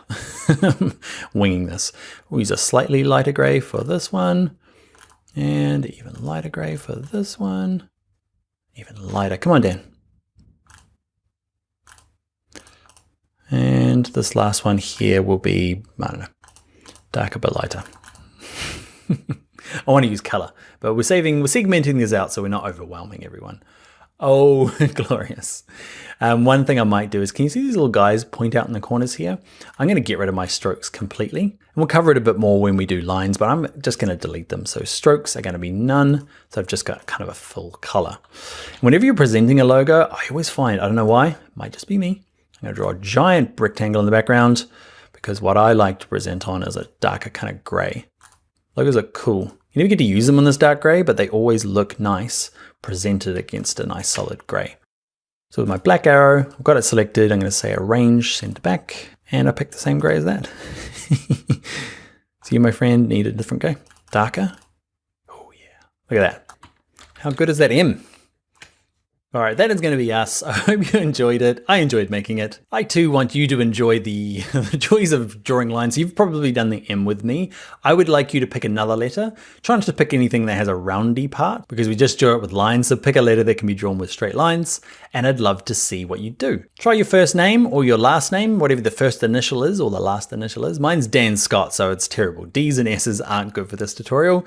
So my middle name is W for Walter, so I could just turn this upside down, I guess, but I want you to practice, draw a different letter, an E or an F or an L, something that has straight lines, and I'd love to see what you did. Remember on Twitter, we are Dan Loves Adobe, and make sure you tag Envato Tuts Plus as well. It's Tuts Plus Design. Those are both for Twitter. If you're more of an Instagram person, tag me in it. I am Bring Your Own Laptop. All right, let's get on to the next video where we, instead of using simple shapes to make illustrations, we're going to use something called the curvature tool to draw our own custom stuff. There'll be curves involved. All right, let's jump into it now. Hello, Illustrator learners. In this video, we are going to draw all of these icons using the curvature tool. It's like the pen tool, just a bit easier. Let's get started. All right, to get started, let's make a new blank document. So File New. It's already loaded with my last thing I've done. Okay, so I've set it to inches and it's just remembered landscape US letter. Okay, I'm gonna click Create. I'm going to bring in something we're going to trace, and a little tip for you, if you are bringing in things to be traced, if I leave it here, can you see it's kind of offset a little bit to the right of my screen? It's going to put my trace document overlapping this edge here. But if I quickly go to View and go to Fit Upward to Window, okay, so it's in the center. Now when I bring it in, it's going to be in the middle. It's a weird little quirk. All right, so go up to File and go to Place. In your exercise files, there's one called redraw-icons.png, and just make sure it's a template because it's going to put it on its own layer, fade it out so we can trace over the top. Click Place. Awesome. Okay, so there's my redraw layer, and we're going to use this thing here called the curvature tool. That looks very close to the pen tool. If the word pen tool is not new to you, you'll probably know the pen tool, which we're going to cover in the next video, is, man, it's hard to learn. Not impossible, just harder than the curvature tool. It's a new tool, the curvature tool. I love that Adobe Illustrator invented this tool. It's super quick, super easy. I love it. It's like the simplified version of the pen tool. Okay, so give it a click. And what we're gonna do is we're gonna zoom in on this, like, it's meant to be a palette, like an artist's palette paint thing. Zoom in again. And we're gonna start with a circle in the center here. So we could just use the ellipse tool, I know, but we're learning the curvature tool. And for a circle, just so you know, there is 4 points that make up a circle. And how you use the curvature tool to do it is you click once at the top, or once on the side, or once on the bottom. And you can see there, I'm gonna start again. Click once, nothing happens. Click again, and you're like, this is not very curvature tool-like. Okay, and it's not until you kind of move the mouse out, I'm not doing anything, it just kind of starts guessing about what you wanna do, which is super cool. Click once at the bottom, click once there, click once more to close it all up, and it's a pretty good circle. I haven't like done it perfectly, but it's pretty clever. What I'll do as well is I'm going to turn my fill to none and my stroke to black, 1 point. You do that as well. Well, pick anything. Just turn the fill off in the middle so we can see through. So drawing circles, easy enough. What we're going to do now is this outside where there's kind of curves going each way. So where do you know how to click? We kind of know from the circle here that there kind of should be a point out here and maybe one at the bottom, but all the rest of them are like, where do I put this curvature tool? The answer is just where the apexes are, where the middle of a curve is. So you can kind of see there's a curve here and there's another curve going the other way. I'd say that's the middle of this one and kind of there's the middle of this one going that way. So let's start there in this dip. So I'm going to click once. Remember, nothing really happens. I'm going to click the second one at the top here because like that feels like the middle. This feels like the middle of this one. We can move them afterwards, don't worry. And again, we just get this weird straight line. And it's not till we kind of move over here do we decide. Now, don't worry about the curve, the blue line coming out. Don't try and line it up. People try and line it up here. Just know that, remember our circle before kind of had one over here and there was one down the bottom. And you can see this curve looks not very good, right? But when I come down to the second one, there's a little bit of faith involved, okay? You learn how the curvature tool works a little bit, kind of from experience. It's kind of a little bit hard to explain sometimes. But if you put the curves kind of halfway around this curve, a little bit down here, maybe another one there, you can delete and add them later on. Now this curve here, where is the center of it? It's kind of about there. And then back to the beginning here. And all I do is click once and it completes it all up. Cool, huh? And the nice thing about it is they're a really fluid line. Okay, a couple of things that you might run into trouble with is you might find it a little bit tough using the smart guides. I've turned mine off. I cheated at the beginning. Okay, I should have said at the beginning, but go to view and I've turned smart guides off by clicking the little tick and it just turns off. And make sure you turn it on later on because it's quite helpful. I'll try and remind you. But sometimes, like I said at the beginning, the smart guides can just be more hassle than they're worth.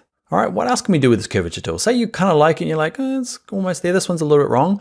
So I'm still using my curvature tool. I can just click, hold, and drag them around, okay? Because I told you like one needs to be there and one needs to be there. But when you're doing it on your own, you're gonna be like, oh, I don't know where these go. And you're just gonna click all over the place. So what you can do to fix them up, just throw them in. Don't worry, get them in roughly where they need to go. Even if it looks bad, okay, you can grab these guys, click on them. It kind of goes blue, then I can click and drag them to say, I want you to be a bit further up there, and maybe you around here a bit more, and maybe you look better down here. You can see I'm kind of trying to fix it by moving these guys around. Cool, what else can you do? Maybe you've not got enough. Okay, say you didn't put one over here, okay, and it's just, you just can't do it. You can move this one around, and you can move this one down. There's just not enough control, right? So I need another one to help me out. So to add another one, all you do is use the same tool and just, you can kind of see the icon changes from this. See the little plus appears? So asterisk plus. Okay, the little plus button just says I'm going to add a point and then it'll give you a little bit more control. And the kind of tip, I guess, the pro tip is it will be most smooth with the least amount of these little dots. They're called anchor points, okay? The fewer of these you can have, the nicer the curve will be. So you might get tempted just to put in loads of these because then you get to do all this like really fine adjustment. Okay, and it doesn't matter how good you are. I'm pretty good, okay? But if I have lots of anchor points, okay, it can look kind of good. But then if I click off and I'll turn off my trace layer, can you see it's just a little bit wobbly down the bottom? It's not bad, okay? But it's just it's not super smooth like up here. Oh, look how good that is. And look how little bit wobbly that is. Okay, to delete points, use the same tool. So curvature tool, give them a click, and all you do is hit delete on your keyboard. Goodbye. Goodbye, goodbye, goodbye. All right, now there will be a point where this curvature tool is good, but it's hiding some of the like nitty gritty detail, okay? So if there is times where you just need a little bit more control, what you can do is you can ditch the curvature tool once you've got it all in there and start using this guy here. Remember the black selection tool? Okay, the black arrow, that's for moving this thing around, kind of the whole thing physically. The white arrow, remember, is moving little parts within this object around. Okay, so I can use my white arrow, click on any of these anchor points and say it's this one here that I want to fix. I can physically move them like I did in the curvature tool. But also I can do, I'm going to zoom in a bit, is I've got these two little guys here. They're always there. The curvature tool hides them just to make the tool, I guess, a little easier for people that are new, but these guys can be quite handy. So this is considered what is an anchor point. Okay, so this is the line has to run through him. Doesn't matter, has to go through it. These guys influence how that line kind of gets to it. So they're kind of like influencing the line, or gravity. They're kind of trying to pull it towards them. They're like little moons. So watch this. If I grab it and drag it, can you see it's influencing the line? It's not like 100% moving it to follow it, but it's kind of dragging it out. Okay, and you can do a couple of things. Is you can drag it in nice and tight, so both sides. You can see with the handles quite close to the anchor point, it's quite an acute curve. Okay, acute. I'm not sure if that's the right word, but kind of pointy curve. Okay, and the further they are out, if I drag them right out, can you see they make it quite flat through that anchor point. So there's a bit of playing around and getting used to these guys. Click, hold, and drag, and don't be afraid to do this. Wiggle, wiggle, wiggle, and just kind of work out what it does. And kind of, I'm looking for this side a little bit, and then this guy over here. And what you'll find with them, it's kind of a seesaw. Okay, where I fix this side, I get this looking nice, and I've wrecked that side. And you're like, oh no. Fix that side.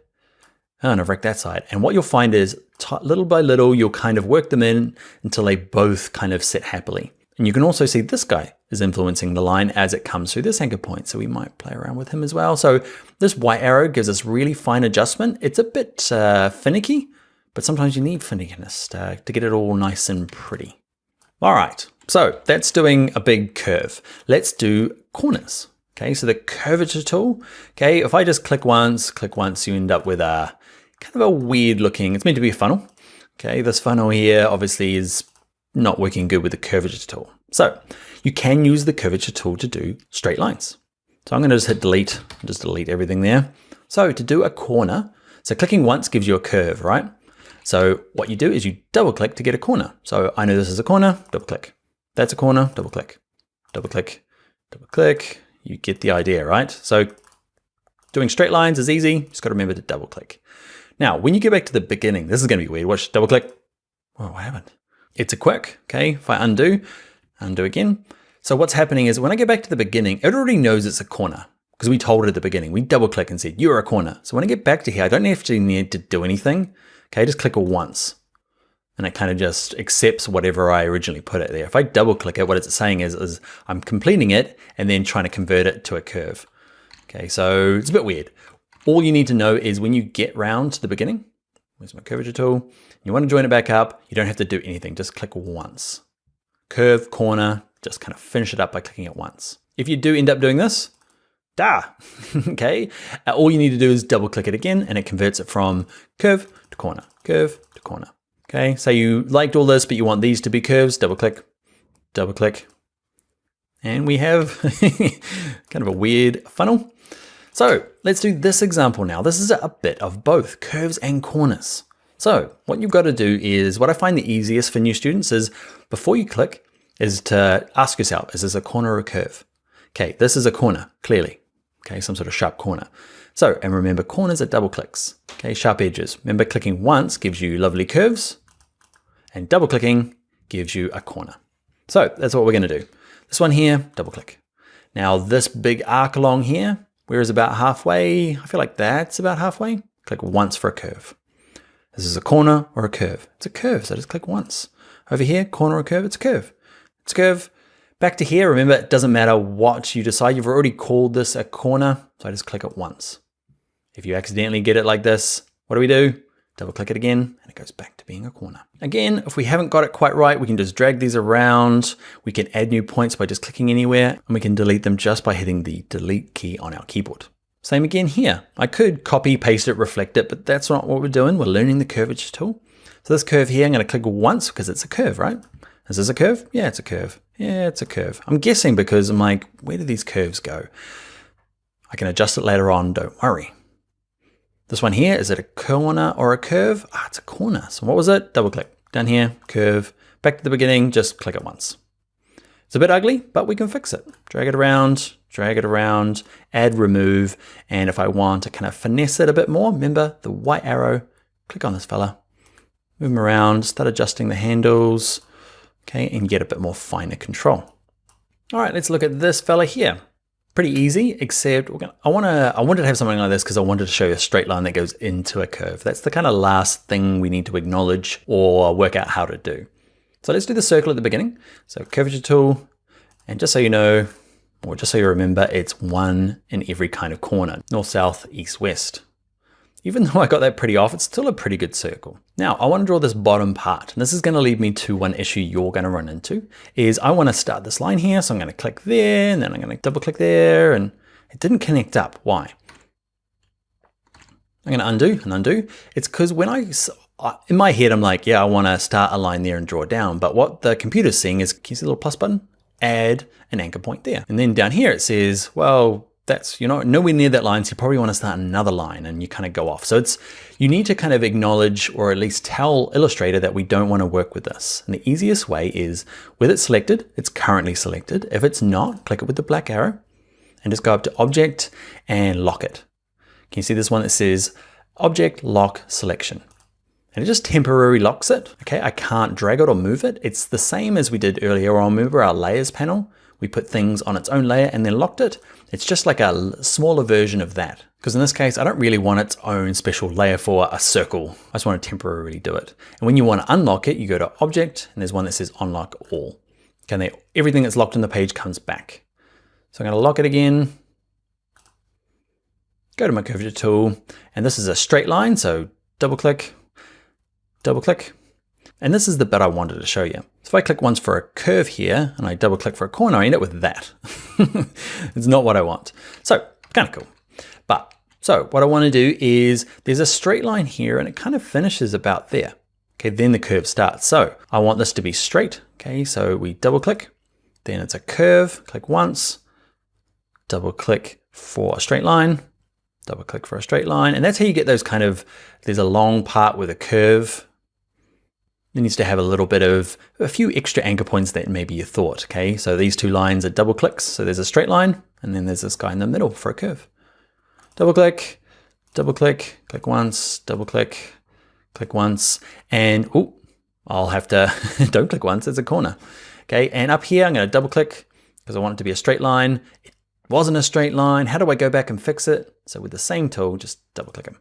Why did I overlap them? Okay, it's because that I want to color them in or delete this chunk, and I want it to butt up really closely to this line. And we're going to use the shape builder tool, kind of doubling down on our tools that we've already learnt. Okay, now we're at a point where this thing won't let go. I'm like, I'm finished, let go. Okay, and there's two things you can do. You hit escape on your keyboard. So look down, it's the top left of your keyboard.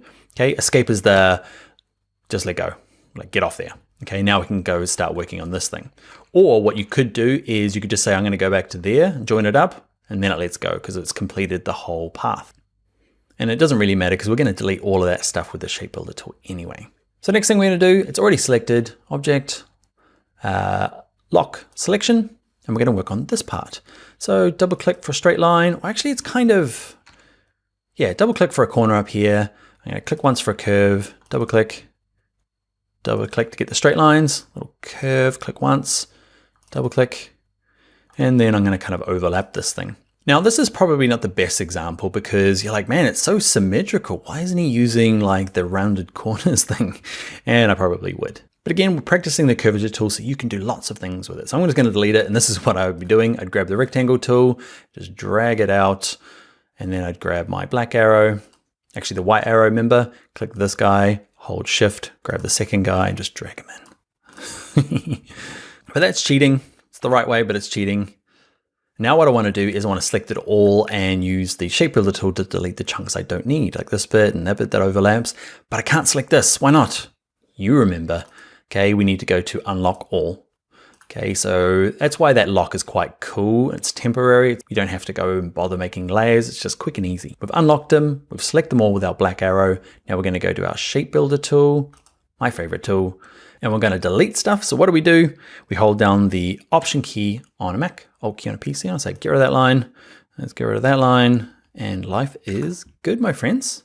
All right, so what do we do now? There's these two guys at the bottom here, and this is your homework. Okay, there are a range of straights and corners.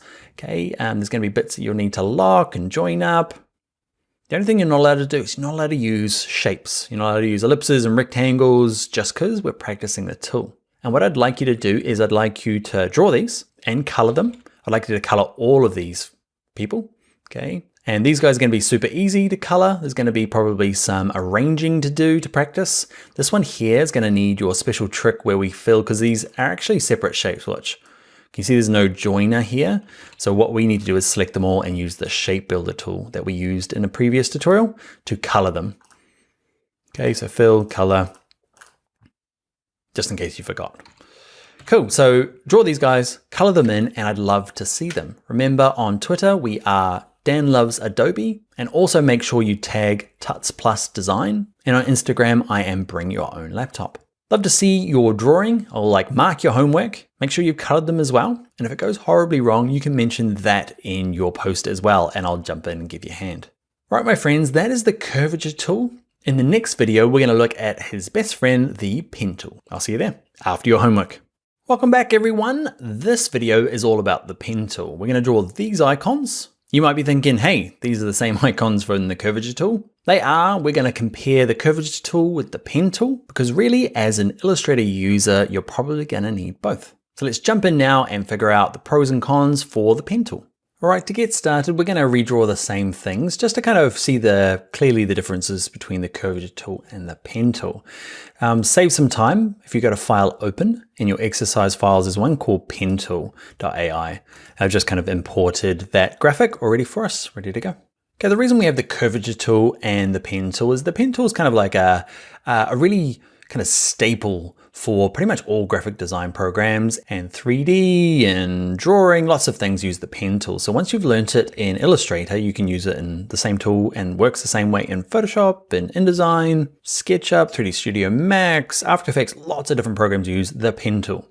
The curvature tool is new and just a bit easier, but really you need to know both the slightly harder version or more controlled version of the pen tool and the curvature tool, which is just a bit easier. So we're going to use the pen tool. The first thing to note is if you've got caps lock on your keyboard, okay, so look down your keyboard, you know, you can turn caps lock to make your type uppercase and lowercase. By clicking it on and off, it changes it from this pen tool to the crosshairs. I only show you that because you might have it on and you'll be like, wow, freaking out. Why does mine not look like Dan's? So just tap it on and off. You can decide. It doesn't change it at all. It's just a different way of working. We're going to stay with a little fountain pen looking thing. Okay, and we'll start with the funnel here because it's kind of the opposite of the curvature tool. The pen tool draws by default straight lines. So if I clicked once, remember with the curvature tool, it gave us a curve. If I click once with the pen tool, once, it just gives us corners. So corners are awesome with the pen tool. Just keep clicking and come back to the beginning, click once. Let's remove the fill. So I have a fill of none and a stroke of black. Let's get back to this guy. So how do we do curves then? Okay, so it's slightly different. Let's pick a curve. Let's pick, say, this curve here. Yep. And you click, hold your mouse down and drag. And then you get this random thing. We've seen it before, right? We saw it with the curvature tool. It gives us the fine adjustment. And I guess that's why the pen tool is the way it is. It gives us fine adjustment straight out of the bat, where the curvature tool does a bit of thinking for us. So what we do is click it, and where do we drag it? You drag it whichever way you want the line to keep drawing. So I'm gonna keep drawing down this way. So I'm gonna drag it down here. And how far do I draw it? This comes with experience, so it's kind of hard to kind of guess this first one. So we're just gonna drag it out this far. Okay, and nothing really happens, right? You're like, And it's not until you let go and you kind of move the mouse out and you're like, okay, that's what it's doing. Remember that anchor point, and these are the handles that kind of influence that line. Now, same point before, like kind of halfway through a curve, kind of breaking this into two because I can try and do it with one, but there's just not enough control with just one anchor point. Kind of works. So what I'm gonna do is I'm gonna do one there, maybe one there, and one over here. So clicking, dragging, okay, and then you want to try and see, I can get real fine control by just kind of dragging it around. So give it a wiggle because, you know, sometimes this way, sometimes that way. It's a little hard to, I guess, get your head around when you're first using it. So don't be afraid just to move this in and out, up and down and around to see if we can get the curve. Awesome. Okay, where's my other curve going to be? Remember, we can adjust it afterwards by using the white arrow. So don't get too worried about your first go at it. Click. Okay. And clicking once, like I did there, it's going to give me a corner. So that's not what I want, right? So I'm going to undo. Remember, clicking, holding, and dragging, following the line around. Cool. You're going to get to a point here where you're like, actually, I just want to click once because that curve is good. But we really want a corner, right? Because if I do this and then try and do this, we get this sharp corner. So I get to here, click and drag out, and you can see it's destroying the line. You're like, oh man, I really wanted it to, was looking good. Don't worry. We put in these first anchor points and handles only so that we can adjust them afterwards. So I'm going to drag it like this way, drag it up this way, drag it up this way. I'm gonna get back to the beginning. What we need to do to finish this thing is we don't just click once like we did the curvature tool. We decide, is it a corner? Okay, if we want it to be a corner, we click once. It gives it kind of a sharp end to it. But if you want it to be a curve, you click, hold, and drag it. You can kind of see I dragged it out and you get this kind of little handle popping out. It's a little bit strange, takes a little bit of practice. Now, mine looks okay. Okay, yours might look really bad. That's totally okay. What we can do is we can look to fix it. So let's grab the direct selection tool. Remember the Y arrow allows us to do some fine detail adjustments. This is the biggest, ugliest thing. Now, there's this curve here, like it did with the curvature tool. These are these two handles kind of affecting this line. This one's kind of okay. It's this massive guy out here. He's kind of doing battle with this poor little guy. Okay, so we're going to say you be a bit smaller and be less influential on that line. And I'm happy with that. I'm happy enough with this. There we go. Okay, so you can do this fine kind of seesaw adjustment. You can move them around just like we did with the curvature tool. All right, there we go. Now I'm really messing around with it. It's looking pretty good. So a couple of things with the pen tool. Often it can be easier to turn off view. Smart guides, mine are turned off. And let's look at how to add, remove, and convert those corners. Okay, so let's say this one here is accidentally a corner. With the pen tool, it has its kind of special own tool called the anchor point tool. Okay, this will convert anchor points. Okay, so you click and hold down the pen tool and this guy here. So click it once, we'll turn it into a corner. Click and drag out from the anchor point, we'll turn it into a curve. Click once, you're a corner, click and drag, you're a curve. What people tend to do is to drag this out. They're not sure which way to drag it. And they'll try and do something like this. They're like, oh, how's this? And you can kind of see what I'm doing, right? It's kind of looping back on itself. So if you're like, man, that's doing some weird spaghetti stuff, it's probably on the wrong side. All right, let's move on to doing the circle. Yes, we should probably just use the ellipse tool, but I'm gonna use the pen tool to show you how it works.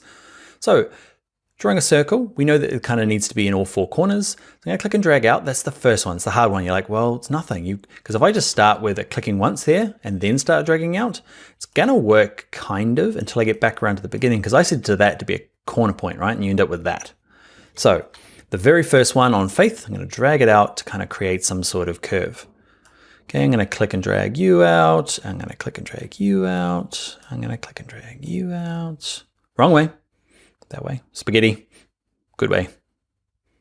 And back to the beginning, I'm gonna click and drag out.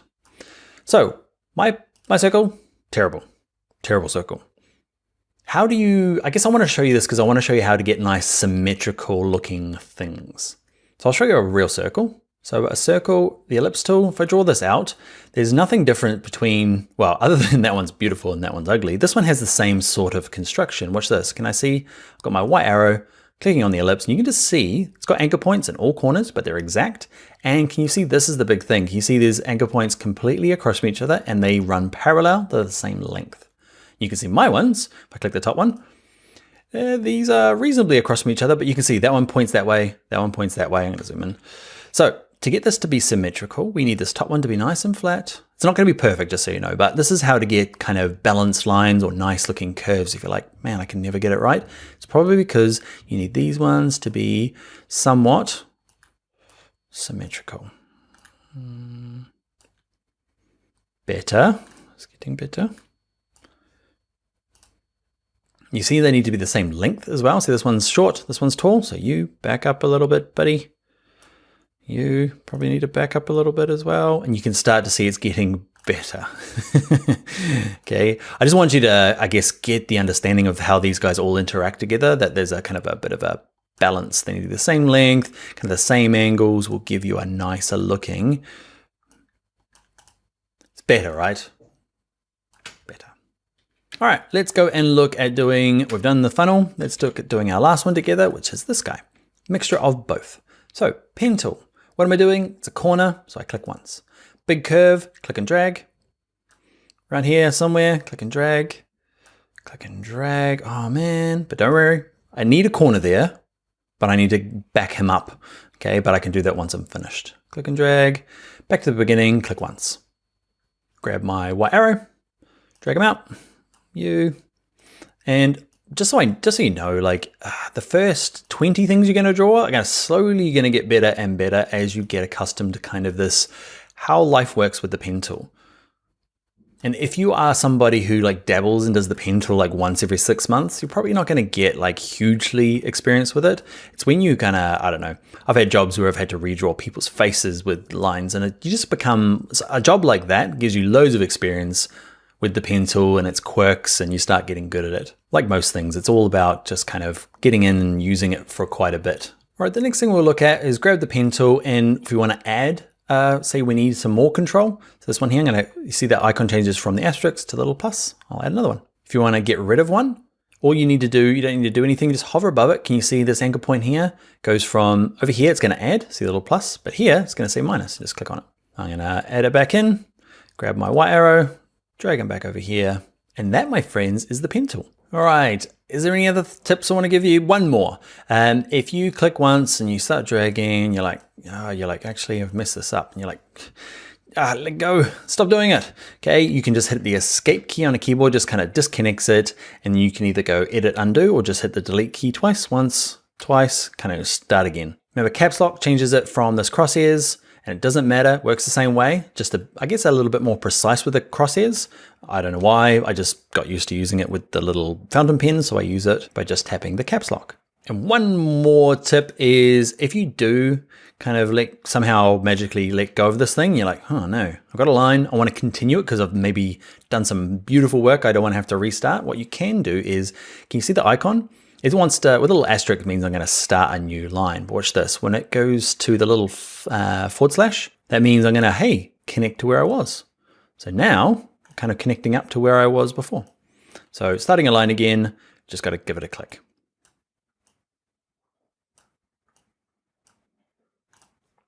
And that, my friends, is a terrible flame.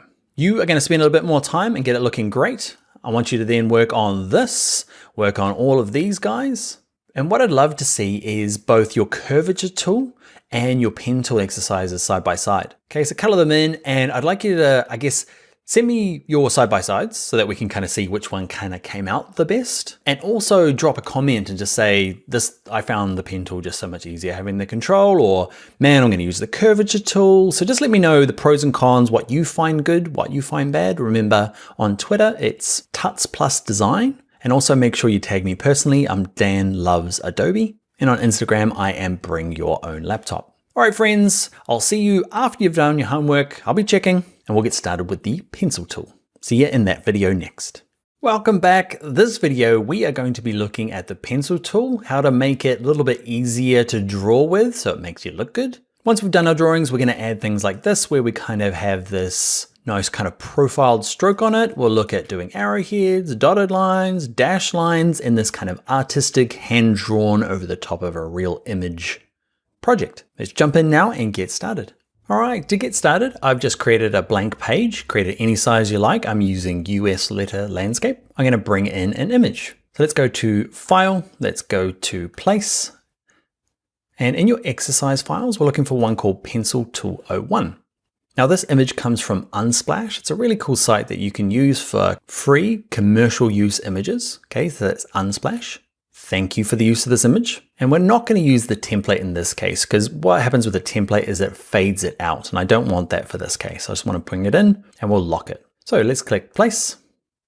Now, when you're bringing in an image, if you click once, it's going to bring it in at full size. I'll do it, you don't. You wait there, watch this. Click once, whoa, it's a big image. I'm going to zoom out. Way bigger than my page. So what I'm going to do is before I place it, I'm going to zoom back in. I'm going to show you a different way of placing. So File, Place. And it's easier just to click, hold, and drag. Okay, and you can just like tell it what size that you want it to be. Cool, and we could put it on its own layer and lock it, or what was the trick we used before? Object, Lock, Selection. All right, so let's get going with the pencil tool. It's this one here, looks like a pencil underneath the brush tool, and you won't see it because it's hiding under the shaper tool. So shaper tool is like the first tool. Click and hold it down and grab the pencil tool. I'm gonna zoom in. What I'm gonna do before I start drawing is I'm gonna say I would like no fill. Okay, so red line, and the stroke I'm gonna use is white. Now, by default, the pencil tool's a little weird. First thing is that I'm gonna draw those wings that you saw at the beginning. So if I draw my like little wings, okay, and I draw my other little wing, and I draw my other little wing, can you see there, it like deleted the first one to replace the second one. That's just one of the defaults. It means if you draw kind of a line close to the one you drew before, it tries to redraw it. I have never found that useful. Now it's joined them all up. It's a little weird. So to turn that setting off, I'm going to delete all that, is double click the tool. Double clicking the tool opens up the settings for it. And in this case, I want to say this one, keep selected. I always turn it off and I never turn it back on. You might find a good use for it, but I don't. Now when I draw stuff, okay, it is not going to keep it selected, which means it's not going to try and redraw it. Now, the other trouble is that my drawing looks terrible. Okay, so if you're not using, say, a Wacom stylus, even if you are, okay, I'm just using my regular mouse. What you can do just to make yourself look a bit better, same options, double click the pencil tool and see what says fidelity. You can crank up the smoothing. So down really low means it's going to follow your mouse perfectly. That's not what I want. I want it to kind of not be perfectly smooth, maybe just about there. Make me look better, Illustrator. So I'm going to draw this and you can see, oh, look how good those lines are. So much nicer. I want a different kind of one. And I want this kind of like wing thing going on. You can see those curves. I'm just clicking and dragging pretty badly. I don't like that one. I can delete them by clicking the black arrow, hit delete on my keyboard, back to my pencil tool. Don't worry about it, Dan. Don't worry about it. I keep drawing. They look kind of cool.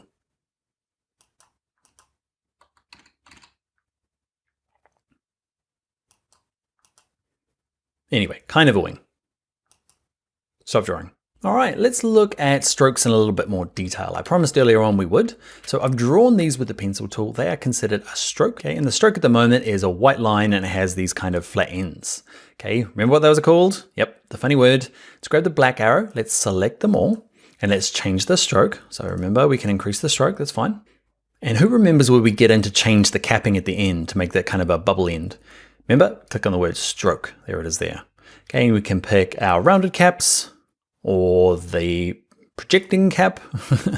Okay, the other thing we're going to look at is the cornering. Can you see here it's got this nice, I want this angle, I like it, but you can change that kind of corner to be rounded as well to match the rest of it. Can you see if you want that kind of roundedness to continue? I'll zoom in a little bit so you can see it a bit better. You're watching for this guy, it's the only corner that I've got. Okay, but by default, it's a nice sharp corner, rounded, or you can miter the end or bevel it. Either one you want. Okay, and let's say I don't want this kind of, because it's the same stroke all the way along, what we're going to look at is this thing called profile. So in stroke here, all of these guys selected, go to profile, and there's a bunch of them in here that kind of look nice. Watch this, if I click this first one down, you can see what it's done. Click off, cool, huh? Okay, just gives it more of a, like a painterly stroke.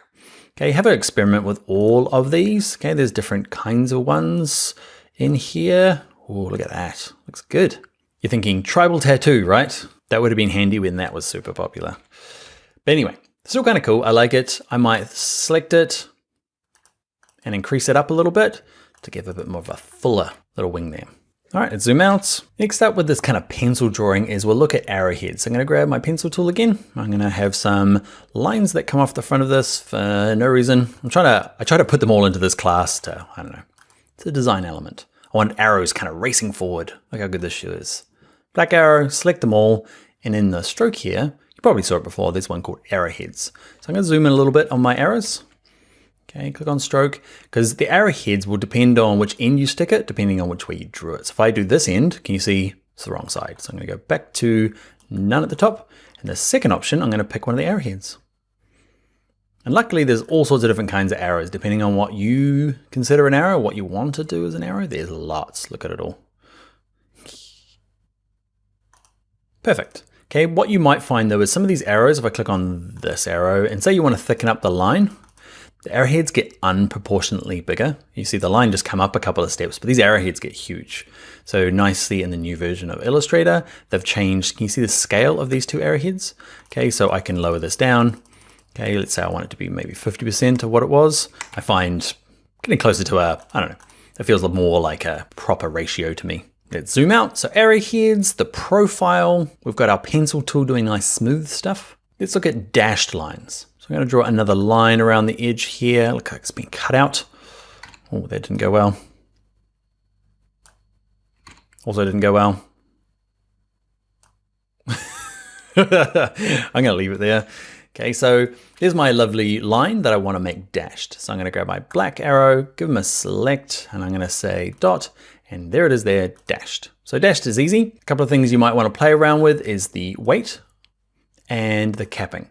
Okay, butt caps are just a really solid end, okay, more kind of like traditional dotted lines, or the rounded ones, yeah, nice round ends. I'm gonna use the butt cap, and I'm gonna look down here. So if I just put in this measurement here, this 12 points, it's gonna go a 12-point line with a 12-point gap.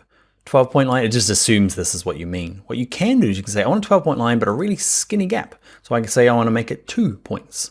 Okay, and I'm gonna click in here. You can see it's a 12-point line, but with a 2-point gap. So you can decide how you want it to be. You might decide now I want a 5 dash with a really big gap of 20. You can create your own kind of dash lines. All right, let's look at the next one. Let's look at dotted lines. Dash lines, super easy. Dotted lines, for some reason, are super complicated. Well, they're not. You're just gonna have to like bookmark this video and come back to it every time. I only remember it because I have to teach this stuff. So let's grab our pencil tool and let's draw like a flight path. Imagine these shoes are flying around the world doing great Nike stuff. There we go. So I've got this line. It's remembered the last thing I've done. So I'm gonna click on it and go to stroke and say, let's get rid of that dash line. So back to a regular line. So to do a dotted line, you need to turn dash line on. Let's get rid of everything else in here back to kind of default. And the way you do it is really weird. The first dash you put in is 0, which doesn't do anything until you click on round caps. It needs to be 0. Then the gap is however big you want it to be. I'm going to do 12. And you can kind of see it half works. You can see it's got these like the dashes are absolutely 0. But if you make those absolutely 0 dashes round caps, they make dots. Weird, huh? I'm gonna make the gap a bit smaller so it makes it a bit easier to see. I'm gonna increase the weights. So that, my friends, is a really weird way to do dots. So just to recap, stroke needs to have a dash of 0, a gap any size, and just make sure your capping is rounded. All right, so that's a mixture of the pencil tool and the stroke. Arrowheads, dots, dashes, and tribal tattoos. Next up is your homework. So in your exercise files, there is this file. It's called Pencil02. Do the same thing we did in this exercise. Bring it in, file place it, lock it, and then do your drawing over the top. Now the theme for this one is going to be travel. So think wings and planes and maps and those sorts of things. So practice the dotted lines. I want to see a dotted, a dashed, and some of the kind of more, I keep calling them tribal, but basically just those kind of nice profiled lines. Remember to adjust your pencil so that it makes your drawing look nice. Maps and planes and globes, that type of thing. Okay, I want you to draw over the top. Think artistic illustration type thing. And when you're finished, make sure you share it with us. Remember Twitter, Tuts Plus Design. I'm Dan Loves Adobe. And on Instagram, I am Bring Your Own Laptop. Hi there, welcome to this video. It's all about brushes in Illustrator. They turn boring strokes like this into handsome artistic strokes like these. All right, let's jump in and work out how to use them in Illustrator. All right, to get started, you're gonna practice your skills from other videos. You are going to create a new document. This one's going to be portrait instead of landscape, and I want you to bring in this image here, file place it, and lock it. Okay, it's called Brushes 1. So practice those tricks. Thank you, Lawrence Green, for the image. Now we could be using our curvature tool or the pencil tool to work with brushes. Any which way you create a line. It can be, you can do it with the stroke around the outside of a circle. We're gonna use the pencil tool in this case. What I'm gonna do is I'm gonna give my line no fill and a stroke of white so I can see it against my image. We're going for kind of an angel wing type thing.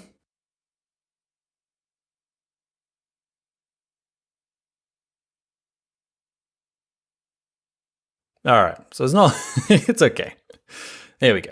So once you've drawn some lines like me, we're gonna find our brushes. So first up, let's select it all with a black arrow. I'm gonna zoom in a little bit for you. I'm gonna go to my window and all your brushes are hiding. They're kind of like, remember we did the profile in the last one where we get that nice kind of like tribal design? Brushes are similar to that, okay, but they're a little bit more artistic. So in the brush libraries here, there's lots in here. Pretty much, I'd say 90% of them are pretty bad. Okay, the good ones are hiding under vector packs, and these two are great, and other nice ones are on artistic, and some of these ones are quite cool. Okay, so we're gonna explore a couple of them, and then I'll let you explore all the rest of them in Illustrator. So let's go to Window, all the way down the bottom to Brush Libraries, go to Vector Packs, and let's use Grunge Brushes Vector Pack. That opens up. I'm gonna make it a bit bigger so you can see all the different brushes in there. Okay, and with these guys selected with my black arrow, all I need to do is click on one. Get ready. Giant strokes. Cool though, eh?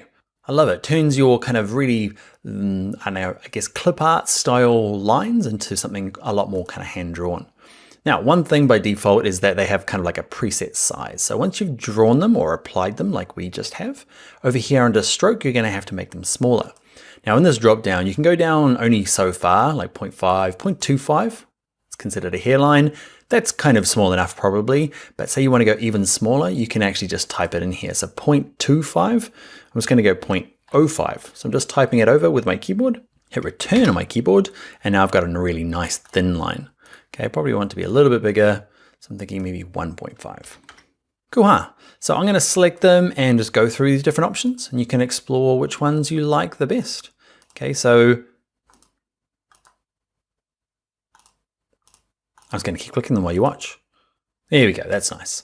So one thing you can do is, can you see I drew in lots of individual lines? If you end up drawing one long thing, there's nothing wrong with that, but you end up with, say I draw a wing on this side, that's just one long piece. There's nothing wrong with it, except because it's one long piece, and I click on this, and I make it what did we decide, 0.01? 0.05. Okay, can you see this? The stroke starts all the way along here and has to stretch itself all the way along. You end up with this kind of like, I don't know, stretched stroke, whereas this, it's kind of a similar sort of design, but there's lots of little different things going on. Okay, because it's just one stroke beginning to end, whereas that is trying to stretch itself along this really long line. It's up to you what you're looking for. I'm gonna delete that one. All right, let's look at kind of one of the other packs. I'm gonna close down the grunge pack and I'm gonna draw some sort of halo. It's gonna be right first time, ready? Not even close. That's better. Okay, so betterish. So I've drawn a line above her head. I'm going to go to Window, and there are lots of other stuff. Remember, so where is it? Brush Libraries under Vector Packs. Grunge is cool, hand drawn is cool, and the other ones that I find are quite nice are chalk, charcoal, pencil, and ink. All the rest are okay. Some of them are downright terrible, but let's go chalk. Let's go to ink, because ink has a special kind of extra bit at the top here. So let's just look at some of these bottom ones. The cool thing about ink is that some of them, this dark ink wash, you can see it's kind of transparent, which is kind of cool, because it means if I draw another one, so if I grab the pencil tool again and I draw another one, I'm not sure that's it's back to being the donut, but if I make him the same stroke, can you see where they overlap? You start getting this kind of double, the transparency. Let's zoom in a little bit further. You can see where they overlap, they kind of double up and make a fuller color. You get what I mean, right? Now there are these options up the top here, so I'll show you how they work. They work slightly differently. So I grab my pencil tool and I draw a smiley face. Okay, it looks exactly like that. Let's draw a crown. That's my crown. Okay, with it selected, and I go, oh, these look cool. Weird stuff happens. You're like, that's not what I was expecting. Okay, so often these ones get used just by themselves. So I'm going to delete my wonderful crown. So instead of like applying them to a stroke, you can just drag them out. So say this one here, just drag it out. Don't need a stroke, just they're kind of like single use things. Just drag them out and they just kind of splot on. Okay, you can ungroup them. They're in a big group. Say you like all this, but you don't want this guy, you can go Object, Ungroup. You have to ungroup quite a bit. There's like a zillion groups in this thing. So I've ungrouped it. Still grouped, ungroup. See the shortcut there? Mine is Shift Command G on a Mac. Yours will be Shift Control G on a PC. I'm going to keep smashing away at the keyboard because you have to ungroup it so many times. Now they're all ungrouped and I can maybe delete that one and maybe rotate that one to get a different size, copy and paste it. Get what I mean? So these guys just get dragged out. These get applied to strokes. All right, so we've done the angel in this one. I want you, for your homework, to work on brush 02. Okay, so we've worked on brush 01. This is the angelic heavenly version. I want you to work and do something kind of evil with brushes 02. You ready for it? This guy. All All right, I'm sure the editor has cut out a lot of the laughing. I love this guy. I love dogs. I love pugs. This guy's the best in a little jacket. But I want you to, I'm thinking kind of devil horns, pitchfork type thing. The opposite of what we had here. I want you to do it. It's your exercise. You don't have to make him evil. You can make him happy. Now, I don't know if it's just me but yeah. I found this guy. Thank you, Charles, for dressing your pug up and sharing the photo on Unsplash. But this is your class exercise. Practice the drawing tools. I'm gonna have to let him go so I can stop laughing. And I want you to go through and practice using some of your tools. Pencil tool, use the grunge, try some of the other ones, and I would love for you to share it with me. This would be a perfect one for your Instagram. Okay, so remember on Instagram, I am Bring Your Own Laptop. On Twitter, we are Tuts Plus Design. And personally, I am Dan Loves Adobe. I love to see what you do with your pug, and I will see you in the very next video after you've done your pug homework, and we'll start looking at color in Illustrator. Hi there, this video is all about color. We're gonna look at your traditional RGB. We're also gonna look at something called HSB. Don't worry, it's really useful. What's really useful is this Adobe color theme. So we get to explore colors that maybe we wouldn't naturally pick, just to help express our lovely logo in a few different color options. All right, let's get started. First thing is, let's go to File, let's go to Open, and in your exercise files, there's one called Color. Open him up. Okay, so you can use your version of the M from the previous exercise, or you can just use this one here, doesn't matter. So we've kind of looked at color a little bit, but let's get into the nitty gritty. So first up, in your properties panel, make sure, you don't have to, but just so you know, I've turned back my smart guides on because it's gonna be handy for the rest of this course. So little ticks on. So when working with color, let's say I want to change this color from black and white. I'm going to pick a fill color. We've got our pre-made swatches. These are the ones that Illustrator give us by default. Then there's this option, the color mixer, which allows us to kind of pick colors from down the bottom here, or type in, say, brand specific colors. Okay, say you know the RGB values for your brand, you can type them in there. You might also have this number. That's another way of describing RGB colors. You might have that somewhere in some sort of corporate spec manual, and you can just type it in. If in here yours is CMYK, doesn't really matter which color field you're using, but if you do want to switch it, okay, you can tell I'm at RGB, says it at the top there, and I can change it by going to File and down here to Document Color Mode and going to CMYK, or switch it to RGB, up to you. Okay, let's say this random color that I ended up with, I like, but I want to make a darker version for it. Okay, so I'm going to say, I like you, but I want a slightly darker version of it, okay? So I like it just a bit darker, but making it a little bit darker is quite tough. You need to slide these RGB sliders down and up equal distances. So it's a little bit hard just to like lighten and darken a color. So I'll show you a cool little trick. I don't use RGB. I often switch it to, see this little palette option here, HSB.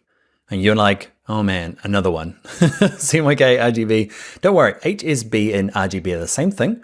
It's just a different way to describe the color. This shows you the mixture of red, green, and blue.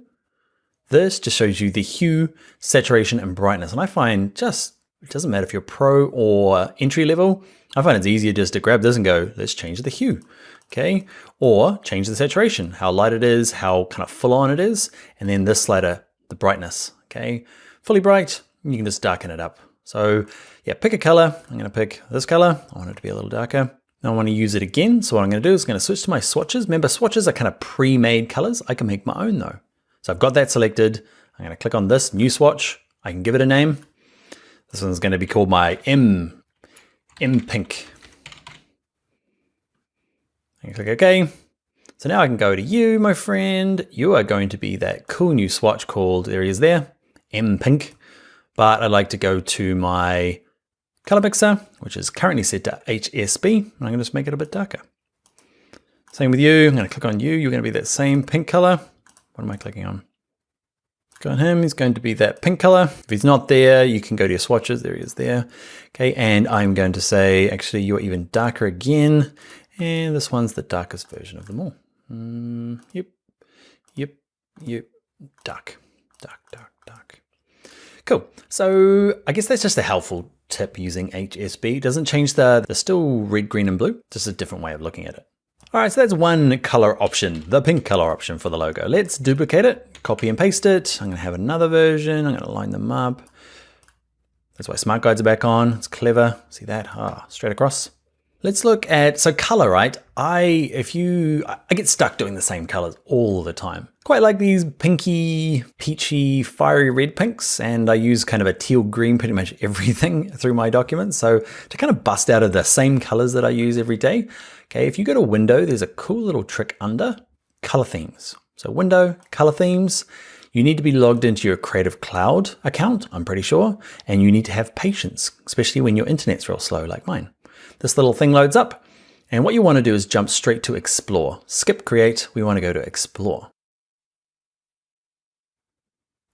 Cool. So in here, I've got the most popular colors that are being used in something called Adobe Color. It's an online web thing where people can upload their colors and vote on them. It's pretty cool. It's pretty color nerdy.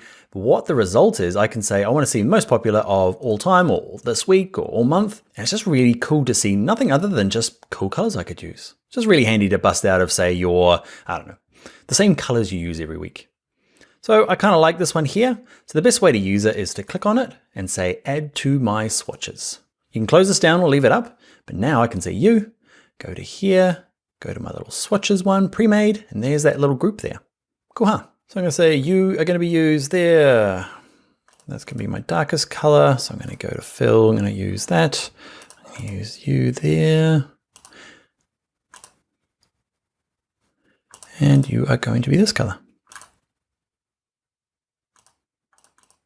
Is that a good colorway? I don't think so. I think I messed that up somehow. But that's all right. That's why we've got these options and we can play around with them. I'm gonna do another one. So I'm gonna duplicate him. Sneaky trick. Ooh, shows you a sneaky trick. So instead of copying and pasting, I drag with my black arrow. While I'm dragging, hold down the Option key on a Mac, Alt key on a PC, and that will drag out a duplicate. So instead of copying and pasting, just drag it, hold down the Option key, and you get a duplicate. All right. So this guy here, I'm gonna do one more set of colors. I'm gonna speed through it.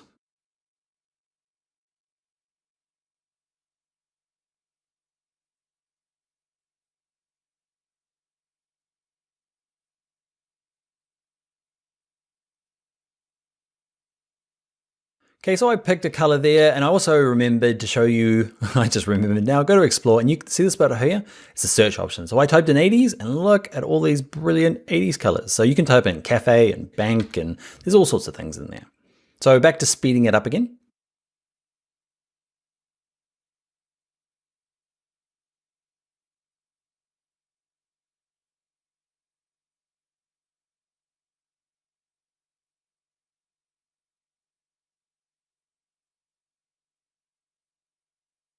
All right, we're back. I picked some colors. Yeah, happy with them. The good thing about it is we can just keep duplicating these things and keep carrying on. I don't know why, I think it feels like it could be kind of cool if we move these down.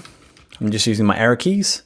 Maybe grabbing this and just using my arrow keys to tap it to the right. I don't know, is that better? I'm gonna pick one more 80s thing. I'll see you in a sec.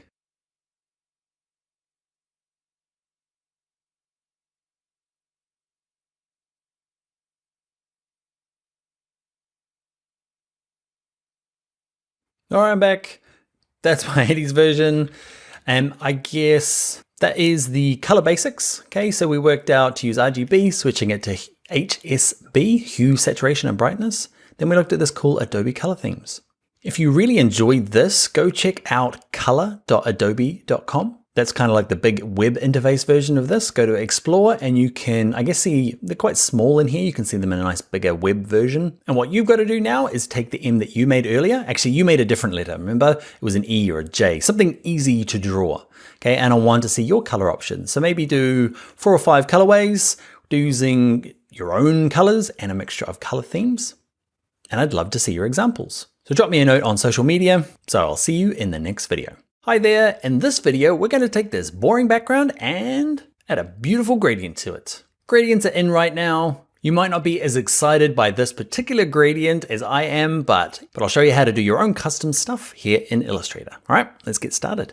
All right, you can get started with using any shape. We're gonna use though under File Open. I've got a file that we can all practice together with. It's the same one we got started with. It's called Getting Started. Let's click Open. But it doesn't matter which file. We're going to use this square in the background just because. We're going to do type in the next video and this little fox I made with the shape builder tool. But this background here, I want it to be a gradient background. Gradients disappeared for a while and now they're back. They're cool, they're hip, let's do them. So black arrow, got my box selected, and the easiest way to get started is go to fill, and there's kind of a generic gradient here. There he is there. There's a generic black and white, a generic weird yellow orange one, and some sort of ugly blue one. There's this one, there's some terrible ones built into it. But let's just start with black versus white, and we'll change it. To change it, let's click on gradient options, okay, and I'm gonna close that back in. Otherwise, you can go to window, open up gradient from there. Cool, so I'm gonna move them just over here somewhere. So you can change the color and the direction and the type. So the type is linear, left to right, or straight line gradient, or radial, okay, depending on what you wanna do. Let's start with a linear one. Let's change the colors. We just need to double click these two little swatches down the bottom here that look like houses. Double click the white one, and you can pick your swatches or your color. I'm gonna pick color and just kind of randomly pick a color to get started with. It's gonna be green, of course, and double click the last slider to change the end one. Okay, and I'm gonna pick another color. I'm gonna keep clicking colors until I find one that I like. Yeah, that'll do. Okay, you can click it again so it jumps back in. So we've got two colors. We've got a linear. Let's change the direction. You can be very like analytical and say, I want it to be top and bottom. Is it 90? No, that's diagonally. 180 is gonna flip it across, or top to bottom, it's going to be 90. What I find is, unless you want it those kind of stark degrees, I just use this tool over here. It's this one here, it's the gradient tool. Okay, that little square there above the eyedropper, click on him. And what ends up happening is that's the line from top to bottom. You can click, hold, and drag anywhere you like to get a kind of more of a custom angle. Okay, that's kind of what I want. Who knows what angle that is? I'm just kind of like getting it across there. The other thing to note when you are using this, if I draw a really short one, look, okay, it starts at that green and ends at that dark green in a really short period. So you've got to decide whether you want it. You could start it out here and all the way past, so that absolute kind of dark green and the light green are actually off screen and won't be seen. Okay, or do it really short. Now it's quite similar when we're using a radial gradient. Okay, it kind of sticks itself in the middle there, which is often not what I want. I want to do this kind of more, I'm going to click, that's the center of your gradient or your radial gradient. And I'm going to do something like this. So it's more of a kind of a wafty, I'm going to grab my black arrow, click in the background. Do you get what I mean? It's more of a, it's kind of like a linear gradient, but it's kind of a wafting. All right, with it selected, back to my gradient tool, I'll show you a few other things we can change. You can invert it. Say you want, instead of changing these colors, you can click on this button and you can reverse the gradient. So it's dark in the middle and light around the outside. Now I've just randomly picked colors. I'm not particularly happy with them. So you can go off and just keep picking them. Or remember in the last video, we looked at something called window, and we went to color themes and we could pick different themes from that. Okay, but sometimes it's hard to work out what a good gradient will look like. So there's a cool little site called Gradient. So it's just gradient.com, and the cool thing about it is just somebody's gone through, this company here, Unfold, they've gone through and just picked cool gradients. So on this first page here, I like this one. And the cool thing about it, how to implement it, let's do that. So that's the beginning color, that's the end color. So I click on it, it tells me the color, and it's done in this hexadecimal number, which is a hash and then 6 digits. So they can be numbers or letters. I'm just gonna select it and copy it. So I'm using edit, copy. So I collected that, or you can write it down, jump back into Illustrator. And what we can do is double click this first house, and we don't have the RGB, but we have this hexadecimal number. You can type it all in there, even with a hash, hit return, and there's that first blue color. So my second color is quite like this one, but I want exactly this. So I click on it, grab that, copy it, back into Illustrator, double click this, and paste it in, hit return, and I've got those two colors. I don't like radial, I'm gonna go to linear. Then I'm gonna use my gradient tool, drag it out. That's the gradient that I want. Now, some of you are gonna ask how I did that, where I toggle between using Google Chrome and then back to Illustrator. You might know already. If you're on a Mac, it's Command Tab. So hold the Command key down and hit Tab, and it just kind of, you can keep tabbing along to find the application. I find it's just good for copying and pasting, Command Tab, Command Tab. On a PC, it's Alt and Tab. Okay, so hold the Alt key down and hit the Tab key, and it will cycle through the open applications. Sometimes I gotta catch myself out doing shortcuts in these beginning courses, but yeah, you're probably gonna ask, so there it is. One last thing we're gonna do is, let's say we find, I'm gonna go to the second page and find one, see this one here? There's a lovely gradient that has 3 colors in it. What do I do if there's 3 colors? So let's get started. First color, double click him, paste him in, return. I'll do the N key, N color. It's probably the same as that last one. Is it? Slightly different. But now I need one in the middle. All you do is, there's this kind of like no man's land between these two swatches. Just click there, okay? And you can add another one. Double click it, jump in here, and grab that middle color. Cool. You can get rid of them, okay? You can click on it and just click, hold, and drag it down to like no man's land, and it just disappears. It's magic. I'm gonna undo, put it back. I love my gradient. Now we've done it to a big rectangle. It doesn't matter what you do it to. You click on this piece, gonna close down color themes, and you can start the same way. I can go back to my black and white, start adding colors, or in this case, because I just did a gradient, I can click on that. It's gonna apply it.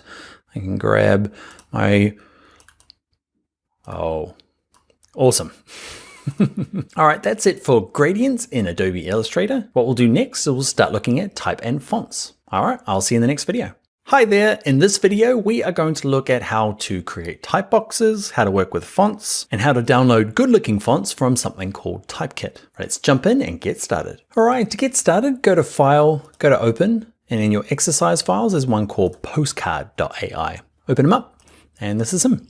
All I've done is put an image in the background that I got from Unsplash. It's from Hector Martinez, very cool image. And what we're gonna do is look at type. So type and text and fonts, all of that stuff. So over here in your toolbar, grab the capital T, the type tool, and there is two kinds of text boxes you can create. If you just click once, it's called a point type box. All it means is that when I type, it just keeps on going forever. Okay, so it's really good for, say you're doing some text for this logo or a heading. Okay, just a nice simple text box, just click once. What I'll do is with it selected, I'm gonna select it white, so you get the idea. Okay, the other kind of text box is, let's grab our black arrow, click in the background, so we've got nothing selected, grab the type tool, and this is better for body copy. It's called an area type box. You click, hold, and drag. And it just means it's got a boundary, okay, so that the line comes along and breaks and comes along the other side. Again, back to the black arrow, means it's all selected, make it white. So depending on what kind of text box you need, you can draw a point type box and type on forever, or drag out a box to get a specific width that breaks. You can see here, if I start typing, okay, you'll see it breaks onto the next line. Now, what is all the stuff that's in here? It's just something called lorem ipsum. It's just, there are actual Latin words that are all mixed up into a random order so that you as a designer can design the look and feel of, say, this postcard without having to use actual text. For me as a designer, often I don't have the text yet, say a copywriter is writing it. And also I'm getting kind of like visual concepts signed off by the client. And we don't want to use actual text because often the client can come back with like grammar and text amends when really you're after more style feedback, not text amends. You can leave it in there for the design, but obviously it gets switched out for the end. So we'll work on this body copy down the bottom here. We're going to kind of put it somewhere over here. And we're going to look at two kinds of text. So two kinds of text boxes and two kinds of text. When I mean text, I mean fonts, okay? This is defaulting to the last font that I used. It's probably for you gonna be Myriad. Okay, Myriad is like the default font for Illustrator. I've got lots of Myriad. Myriad Pro is probably what it's gonna be, or Minion. It's probably Minion actually. Minion Pro.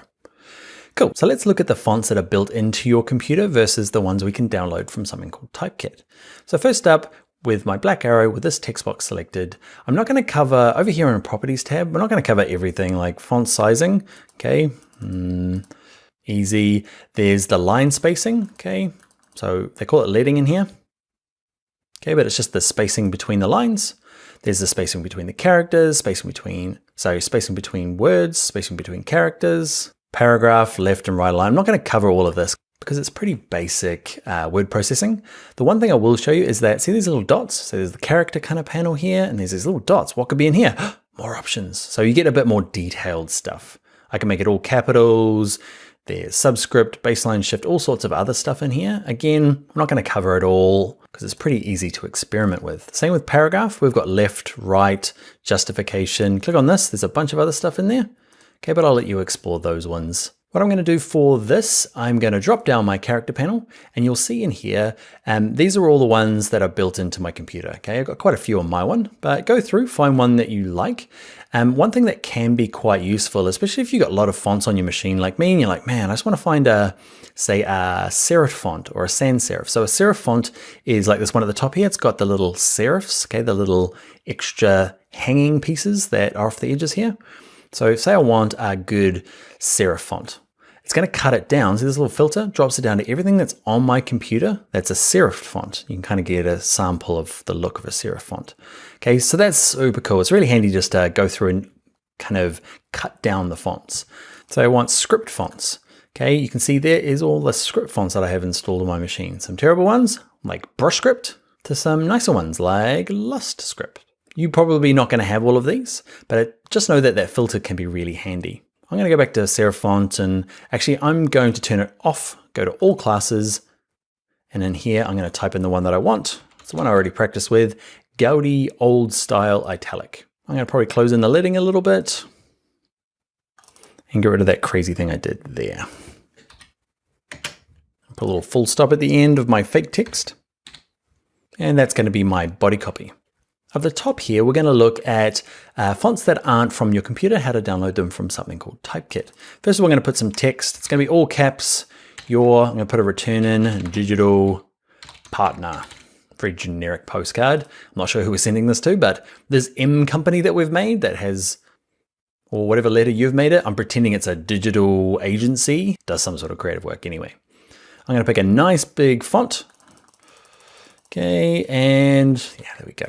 So I want to find a font that's not on my machine. So what we can use is something called Typekit. Now Typekit is a service that Adobe provide, but it's not paid, but it's complimentary if you have a Creative Cloud license. So I'm signed into my Creative Cloud license to use this software, and as part of it, they give me access to this thing called Typekit. So select your type with the black arrow, drop down the font, and there it is there, add fonts from Typekit. It's going to load up a web browser. It might make you sign in. You can see there, I'm signed in, my smiley face there. And Typekit are just fonts that Adobe allow us to download. They're pretty amazing. There's some really cool examples along the top here to kind of get the creative juices flowing. Like, ooh, I want to know what this is. And you can say, get all of these fonts so it downloads. I'm going to ignore that and scroll down because this is the bit that's going to help me kind of find my fonts. So the first thing we can do is, let's go on all libraries, and along the top here, I think it starts with choose sample text, but you can type in, because we know we're going to be using the words I'm going to use caps, digital. Sometimes you pick a font and it's not till you actually start using it in your characters before you realize like, man, that doesn't look so cool. So you can see here, this, I don't probably like it as a font anyway, but you can see it's really weird spacing and in the word your in capitals. Same with that one. I'm going to lower the size preview, just so I can see it a bit better. And actually I might go from this grid pattern to this straight line so you can start to see all the fonts before you download them. Okay, you can use them commercially as long as you've got an up-to-date Creative Cloud license. The other cool thing to do with these fonts is this classifications over here. Instead of just searching through millions of free fonts online, you can go, actually I want to show the slab serifs. So a slab serif is considered the same sort of serif as we described earlier. It has these little feet, but it has really quite thick feet. I didn't even click slab serif, that's the one I wanted. Okay, so you can see these kind of like university style, big slabby serifs on them. Hand-drawn fonts. You can choose whether they've considered, say you pick a serif font and you want, actually it's going to be for body copy, so you pick a paragraph recommendation. So it's more of a easygoing font, easy to read. Or a heading font can get a little bit more exciting. Oh, Gastromund. There are lots of other options in here. Let's say that I want a thin font because I just decided I want a really thin font so I can fit lots of kind of title text. You can see, cuts it all down, super useful. There's different weights, whether they're full caps or no caps. Okay, there's lots of things you can work around. I'm going to turn all these off, and I've actually got a font that I've already tried to pick. So I'm going to go to the top and search. And this one's called League Gothic. There it is there. I liked it. Worked good when I was making up this example for you guys. So once you've found a font, you can have a look and say, oh, yeah, there's some different weights, and there's an italic version. It's by Tyler Fink from the League of Movable Type, like they fight crime. And what we can do is we're going to click on this one that says Sync All. And this is the beauty of Typekit. Kick back, Mac or PC, relax. You get a big tick. Somehow I'm up to 337. That's the thing over here I'm looking for. It says, you've added 4 fonts magically to your computer. It's that easy. Don't know how I have more than 100, but anyway. Let's ignore that. Let's jump back into Illustrator. And in here now, without doing anything else, don't need to close it down. I can type in League, and you can see that's the font that I want. There it is there. I'm gonna pick a lot bigger size. And I'm gonna play around with the letter spacing, but that's how to get and use Typekit fonts. A little underwhelmed with my font selection now. Look good in my little preview.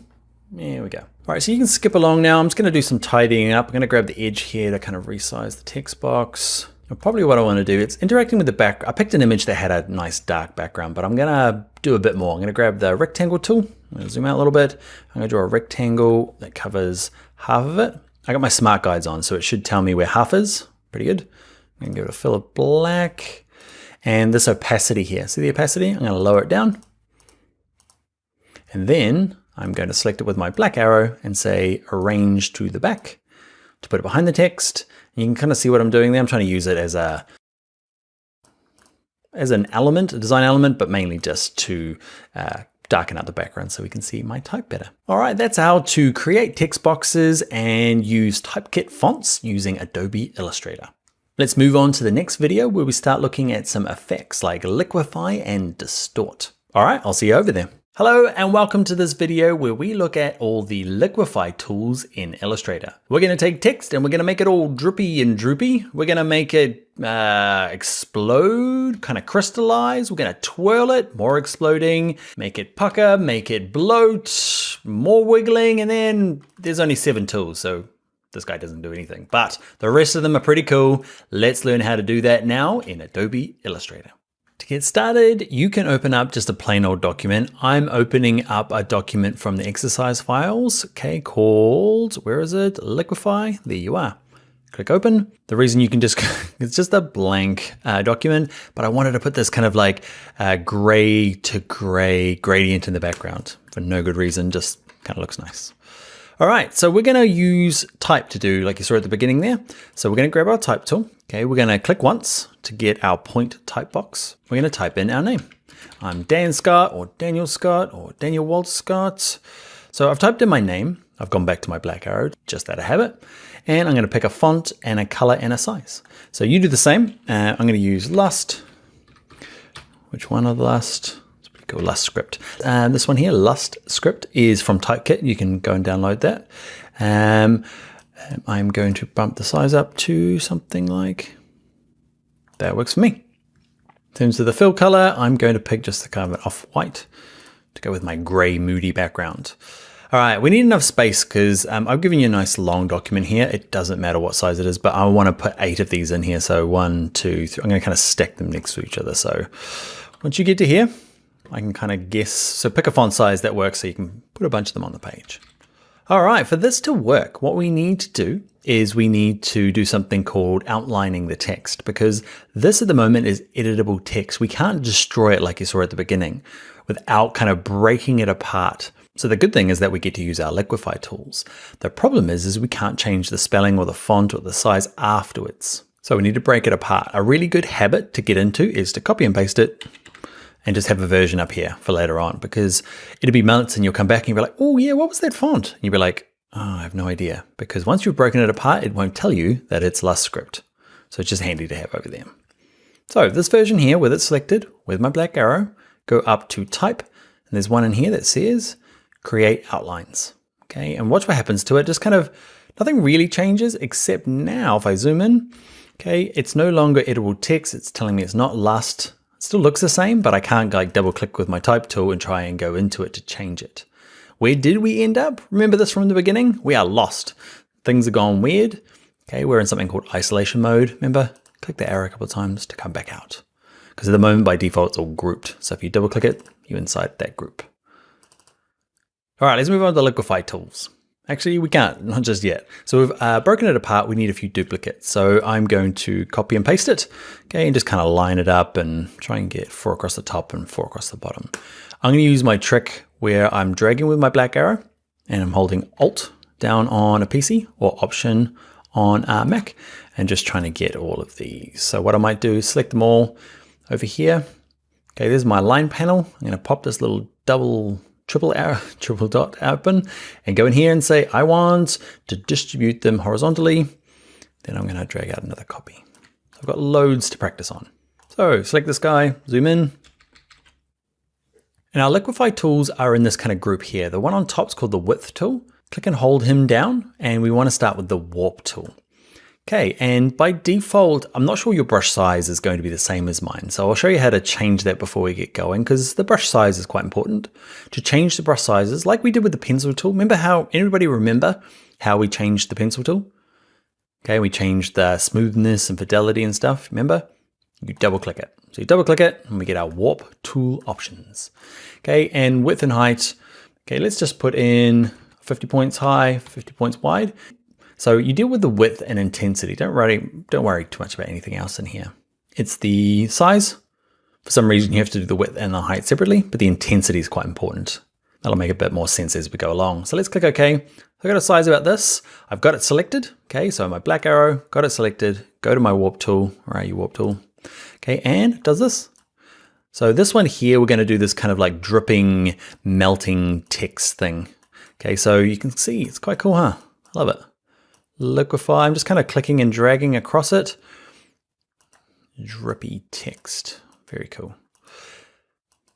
Okay, so I might go over with one kind of original pass, and then I'm going to go through maybe with a smaller brush. So remember, double click the warp tool and go in here, and I'm going to go 20 by 20. Okay, click OK. I'm going to zoom in a bit and do some like micro blobs within these bits because I want it to kind of look like it's dripping. I'm kind of dragging it out so I get a line and then kind of dragging it down. Totally illegible name now. I love it though.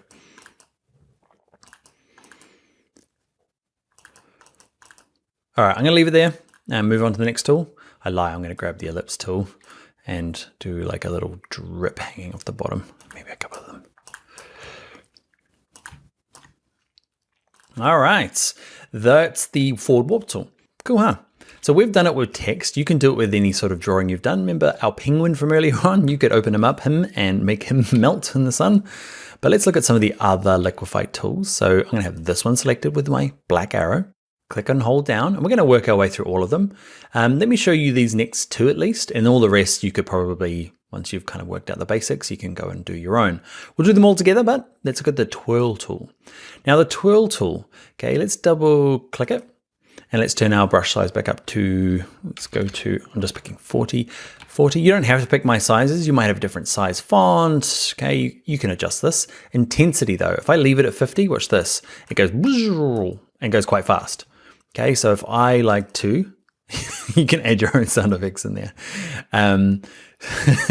So under intensity, I'm going to turn it down to say 20%, just so that when it's twirling, it's not going so fast. Cool. You can kind of see what we're going to do, right? I'm going to grab this kind of thing that's already quite twirled and drag it out like this, and you get this kind of cool twirling thing going on. All right, I'm going to try and get this end down the bottom here. Watch this. So if I click it once and just hold, I get a twirl. But if I click hold and drag it, it kind of starts looping back on itself, and you can move it around. I'm just kind of mixing it up to, I don't know. It's getting quite complicated. See all the little blue dots? Those are anchor points, and there's just like, to make that curve work, there are so many needed. So it's stressing my machine out a little bit.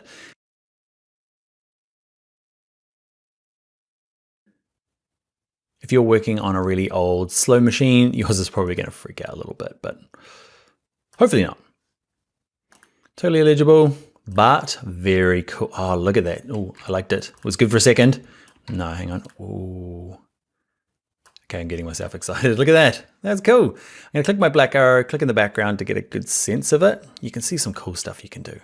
Now we're doing it with type again, illustrations, shapes you've drawn. Okay, super cool. I'm going to click on this guy with the black arrow. I'm going to look at one more, look at pucker. Okay, so pucker and bloat, one makes it smaller, one makes it bigger. So these kind of go hand in hand. And let's have a little look. I'm going to make the brush size bigger. I'm teasing you. Come on, use it, Dan. Show us what it does. Okay, if I click on it, it sucks into the center. But the intensity is probably a little too strong. Okay, so double click it. And for some reason, even down at 20%, Like this tool needs to get down to like 2%. I'm not sure who decided how the intensity all worked, but sometimes 50%, sometimes 20, sometimes 2. So I need to play around with it. So I'm going to click on this. I'm just clicking once with my mouse. If you click and hold, it works. That's kind of cool. It's a different kind of font now, but so awesome. Let's stay right in the middle of this stuff and go. Ah, we're awesome. So that is the pucker. This last one here, you can imagine what the bloat tool does. So you can just skip on and just start playing with it yourself now. I'm going to go through them all just so you get an idea of how I use it at least. I like to kind of like click in some of these, like I'll use the target right in the center, okay, to kind of blob out bits. Still pretty cool. Right in the center of that. Not my best. Don Scott. Yep. So let's have a look at some of the other ones. Okay.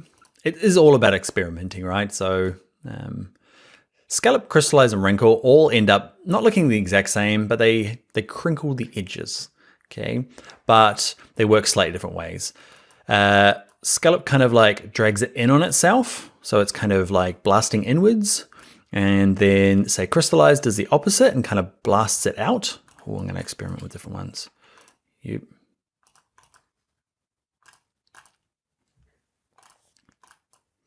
Okay, and actually I've said you had to have it selected. I always assumed you did.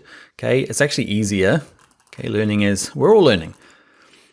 You don't actually have to have it selected, and it's actually a little easier to work with when it's not selected. You don't see all the blue lines everywhere. So crystallize explodes out, scallop goes in on itself, and then wrinkle just kind of like makes the edges wrinkly. It does a bit of both. So you got to kind of give this one a wriggle around. Okay, and I might have to turn the intensity up on this one. You were like, it doesn't do anything, Dan. Okay, intensity at 2, not so good. Let's go up to 20. Okay, and you can see it's wrinkling the edges. So it's going a bit of both, not as sharp. All right, that, my friends, is the liquify tools. What I would like you to do is I would like to see what you've done with your name. Okay, so I would like you to type out your name, practice with some of these, and yeah, send me a screenshot or save a JPEG and share it with us on social media. So remember, on Twitter, it's Tuts Plus Design, or me personally, I'm Dan Loves Adobe, or on Instagram, bring your own laptop. You're sick of that, right? I'll stop saying it. It's the last time I talk about social media. If you haven't done it already, you're not going to do it. All right, Don Scott, we will see you in the very next video where we look at something similar. We're going to bend and warp type rather than this kind of more liquify stuff. I'll show you what I mean in the very next video. I'll see you there. Hi there, and in this video, we're going to take these super straight lines and bend them all sorts of different ways to get effects like this with just one click. We're going to do it with the lines, we'll do it with type, we'll do it with all sorts of shapes. Same lines, one click effects. Beautiful-ish. Some of them are crimes against design. Some of them super smooth, super nice. It's really easy to do. Let's look at how to do it now in Illustrator. All right, to get started from your exercise files, look for a file called Envelope Distort. I'll let you go and open that one. You don't have to. All that I've got in here is I've got a bunch of rectangles. Okay, I've got 1, 2, 3, 4, 5 of them. I've put a tiny gradient in them for no reason. Goes from a lighter green to a slightly darker green. It's hardly noticeable, and I've just stacked them on top of each other. Now, the one thing that we need to do, okay, is that we need to group all of these together. So we're gonna select them all. So black arrow, draw a box around them all, or shift click them all, okay, and then go to object and just make sure they're grouped. Now we're gonna go to our effects panel and we're gonna come down to warp, and there's a bunch to pick from. Just pick the first one, okay, okay, and make sure preview's turned on. Okay, and then you can just slowly work your way through all these different settings. I'll go through them real quick now so you can see what they all do rather than you having to do it. So arc does an arc. Lower arc kind of bulges out the bottom. Same at the top for arc upper. Arch, kind of like a rainbow. Bulge, okay. Shell, I'm not going to read them out. You can see them. Shell upper, I'm going to read them out. Flag, I love. Wave, not so loved. Fish, never find it useful, but really want to. rise. Look at that. Some cool stuff, huh? It just means it's just really hard to do some of this stuff with like the pen tool and the curvature tool. It's often just easier to draw some shapes and then bend and twist them. So it's kind of like what we did in the last video where we lose liquify, but it's, I guess, a bit more consistent. So once you pick one, say I like the flag, and you can see you can do it vertically or horizontally. Okay, and where it says bend, you can drag this left and right, depending on how much bend you want. Okay, then you can play with these two different horizontal and vertical distortions. You get some cool stuff, huh? Look at that. Okay, ooh, look at that, bends around on itself. So pick one, start messing around with these different settings. If you do pick one, and because now if I go through, it's going to remember these settings that I've picked, these kind of strange horizontal, vertical. So sometimes you might have to go back into it and say, actually, put that back to 0. Put that back to 0, just to kind of, guess make it a bit more how it came out of the box. Oh, cool. All right, so I'm going to pick one. I'm going to pick my flag, and I'm going to make sure it's horizontal, and I'm going to play around with that. So it's all kind of like coming out of this point here and flaring out. Ah, cool. Let's click OK. Because I want to show you a couple of things. One is you've done it and you're like, actually, I want to change that now. So I click on it. It's kind of weird, right? Because it's in like the liquify tool we did earlier. You can't undo that. Like once you've done it and you've saved the document, it's done forever. Whereas this, you can kind of still see my rectangles across there. It's this kind of like active effect. What's cool about that is that you can go and change it. So in my appearance panel over here, you can see warp flag is applied. Click on it and go, actually, clients come back and said, like it. Can we lower it down a bit? And you're like, sure, easy. Can I go and change it? Yep, warp, pick flag, back to my lovely fish. All right, cancel. One of the weird things that's going to happen though is like, say I like this, but I want it kind of flaring off the top of the page here. So I want to rotate it. Look what happens.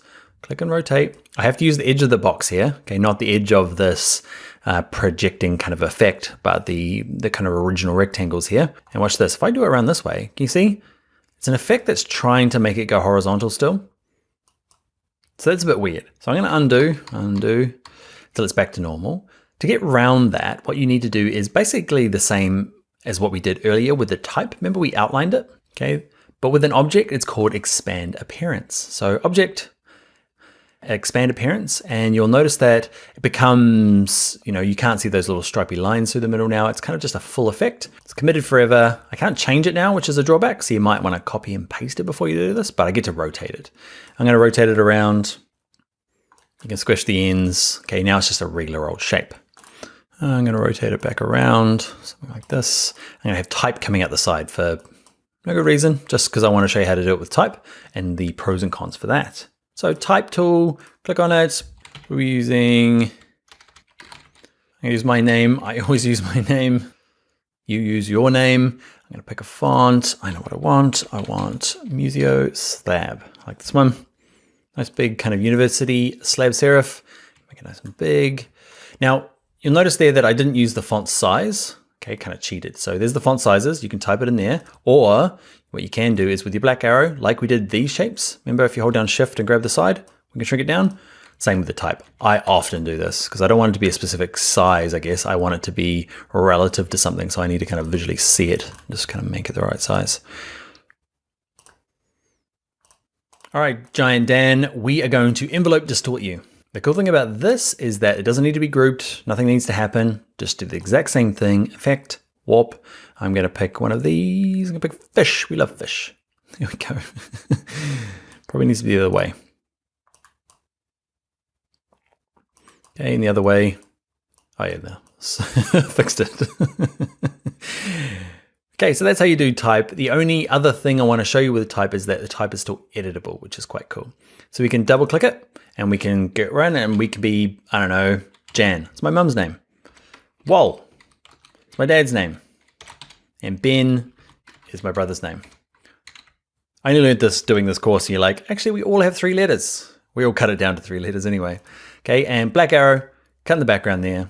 We've got a pretty spectacular design there. You might use it a little bit more subtly, but you can see it's quick, it's easy, it's updatable. If you need to get rid of the editability and you want to use, say, the liquify tool now, okay, we need to do the same thing as we did before with this, okay, the flags, object, expand appearance, and now it's no longer editable type, but it is that just kind of like fused shape that I can now rotate around.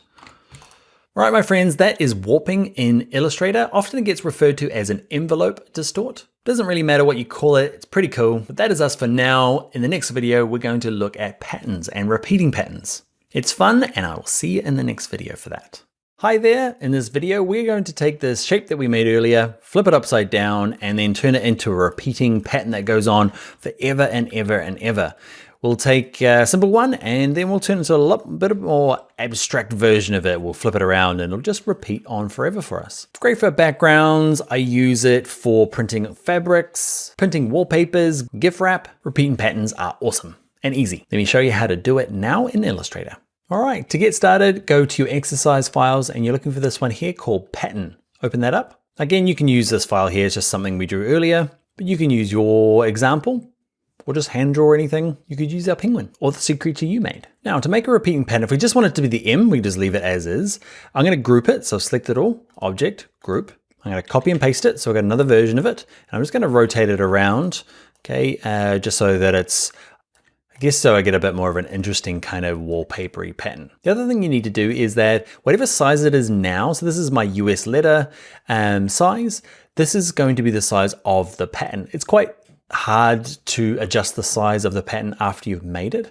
So if this is the size you want it, leave it that, but I want it to be a kind of a small pattern. Okay, so I'm holding, selecting them both, holding down Shift, shrinking them down, I got them there. So I'm gonna select them both. I'm gonna go to Window, and I'm gonna go to this unlikely character here. It's called Pattern Options. Doesn't seem very exciting, right? But this is where the excitement is hidden. So Window, Pattern Options, and this opens up. Another big problem is like, hey, here's the pattern options. Nothing works. You gotta click this little hamburger menu here, click on him, go to Make Pattern, and life comes good. Don't worry about this. It said it's added to the swatches panel. We'll talk about that in a second. Click OK. And that, you can kind of see, I'm gonna zoom in a little bit now, okay, is my pattern. It's already kind of cool. Imagine that in the, say it's our brand for our logo. Imagine this getting turned into wallpaper that is like in the reception lobby boardroom thing. Cool, huh? A couple of things that I like to do is, you've probably got this on, dimmed copies. It dims the ones like, so those are my two originals, and these are the repeats out here. You can't really touch them, and it dims them for some reason. I'll just turn them off, so I want to give it the full look. And show the edge. I don't really need the edge either. I want to see what the pattern looks like. How many copies? So it's going 5 by 5. I want to go up big. What's the biggest you can go? 5 by 7, 9 by 9. Okay, just so it kind of spreads out a bit further. It's just a preview. It will actually continue on forever. Okay, but just in this like little preview world, it'll show you 9 by 9. So what else can you do? The grid is interesting, but not exactly what we want, right? Go to where it says tile type and start playing around with these options. This is where it gets quite cool. Brick by row, brick by column, looks the same. Brick by hex by column, hex by row. Oh, that's kind of cool. Once you do find one, you have got some adjustments. You can play around with this. So my one's 0.7 by 0.2. I'm gonna go 1 by 0.3. Don't worry too much about what these measurements are. It's kind of a bit of an experimentation. Maybe 1 by 1. Nope. 0.5 by 0.5. Oh, it's overlapping. It's doing some cool stuff. Okay, I'm messing about now and it's not looking so good. Overlap, you can decide on how these guys overlap. If they do get in really small, so watch this. If I go 0.2, can you see they're overlapping now? And I can tell it who goes on top. So you know, wow. You can kind of see them in the background there. Are you on top? Who's on top? That works for me. Let's name our pattern. This one's going to be the M Company. Did we even name this thing? I don't think we did. It was just a brand we kind of fake made. Momentum. It's the Momentum Agency. I'm going to go back to grid. I'll play around with this a little bit. I'll get the editor to fast forward while I mess about.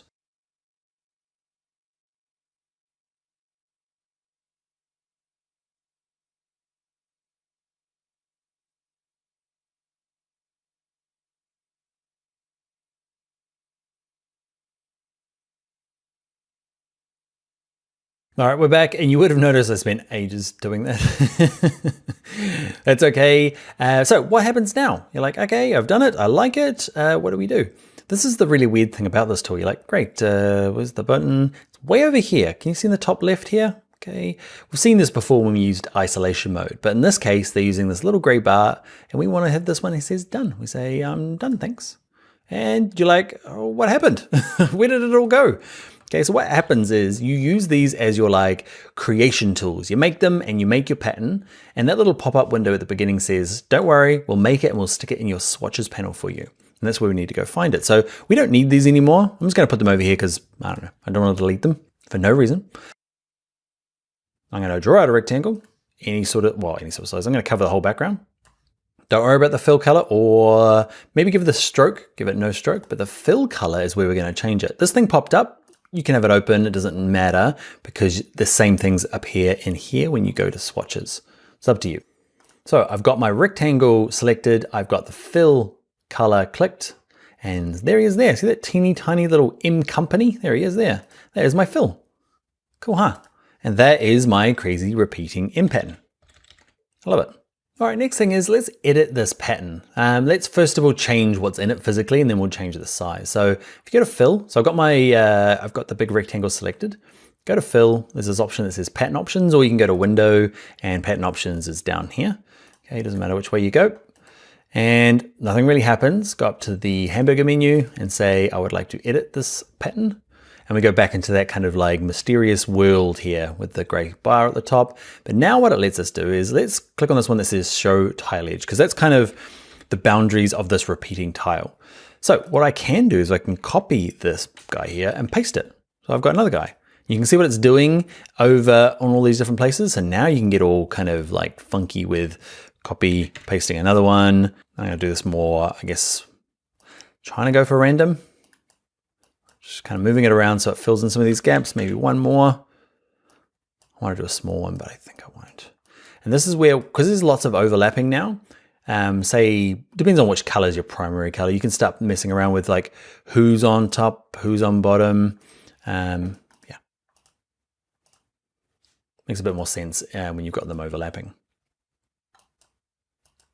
Now we've done it with the same repeating pattern. Okay, if you've seen patterns with, I don't know, it's a sea theme and there's a fish and then there's a starfish and there's a bucket and spade. Draw all of these things and then kind of move them around to fit the gap. When you are done, just like we did before, click this random button up here, done. And then what it didn't do before is it didn't just disappear and you have to reapply it because we've already got a big chunk of it applied. It's starting to do some cool, I don't know, Jack and the Beanstalk stuff. I think it's a little bit more abstract now for our, actually what I might do is, actually I'm gonna go and adjust this. You don't want to see me doing it. I'll do it at the end if you want to hang around, but what you do need to see is what happens when you try and resize this box. Watch, when I resize it, okay, you can see it gets smaller, just kind of weird. Black arrow, grab this rectangle, make it smaller. It resizes with it, which is not quite what I want, or it is like one or the other. Okay, sometimes you do want it, sometimes you don't. Where do you go and change this? Okay, so with it selected, actually don't need it selected, go to window and go to this window that, option that says transform. And the transform panel opens. Okay, and in here, there's a little flyout menu. It's really hidden. Like you gotta bookmark this video if you wanna do this, if you're loving this pattern stuff, because like, man, I only remember this because I have to teach it so many times where they hide some of these bits. But you can see here it says transform both. So when I'm resizing something or transforming it, it's going to resize both the object and the pattern. What I can say is actually, I want to transform just the object only, please. So it means when I resize this now, you see, kind of a little bit more, that may be what you need. The only trouble is it's on forever. So next project, a month later, when you start doing something, you're like, oh, why is it only, why isn't it rotating? Okay, so what you can do, and what I do is as soon as I've kind of got it to what I want, I go and turn it back to both.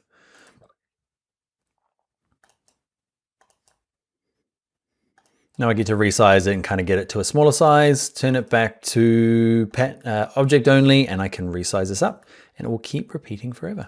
Now, a couple of things before I get into playing with my pattern is I am going to, like, say I've got a new document. Okay, I'm just going to use all the defaults, click OK. And you'll notice over here in my, grab a rectangle, fill it, go to here, and you're like, where'd it go? It was there, it's gone. Okay, I've got this tasty treat. It's one of the default ones from Illustrator. Okay, what you can do to get it from this document to this one, okay, is that in this first document, click the tab, just grab this rectangle. Don't worry too much about it. Just copy it and click in here and watch. Oh, well, let's just paste it. Paste it anywhere. You can even delete it. I don't need it anymore. Okay. but that whole just bringing it in will lump it into the swatches of that document. Now there is a long-winded way of going and saving out swatches and loading them back in again. So you can save out swatches using this ASE format and then open that library and bring it back in. It's just a really long way. All you need to do is just copy and paste it from a document that already had it. Anyway, one last thing, I keep saying one last thing, is something called Spoonflower. Let's jump to that. All right, so this is Spoonflower, and basically it's a fabric printing business. They do all sorts of stuff, but mainly fabric. So you can design your pattern in Illustrator. I'm not gonna explain exactly how they upload it and get it ready for this. It's pretty easy. There's a how it works, and you can go through their process. But basically you just upload your design, pick the fabric, okay, and they'll print it on any sorts of fabrics, or actually print it onto actual things like pillows and stuff pre-made. But what I do is I just get it printed onto actual fabric. Okay, you can pick your fabric, say here. So you upload your design, choose your product, print your order. You can see here, there's some basic cotton and all sorts of cool fabrics that it comes out on. Okay, all sorts of cool stuff.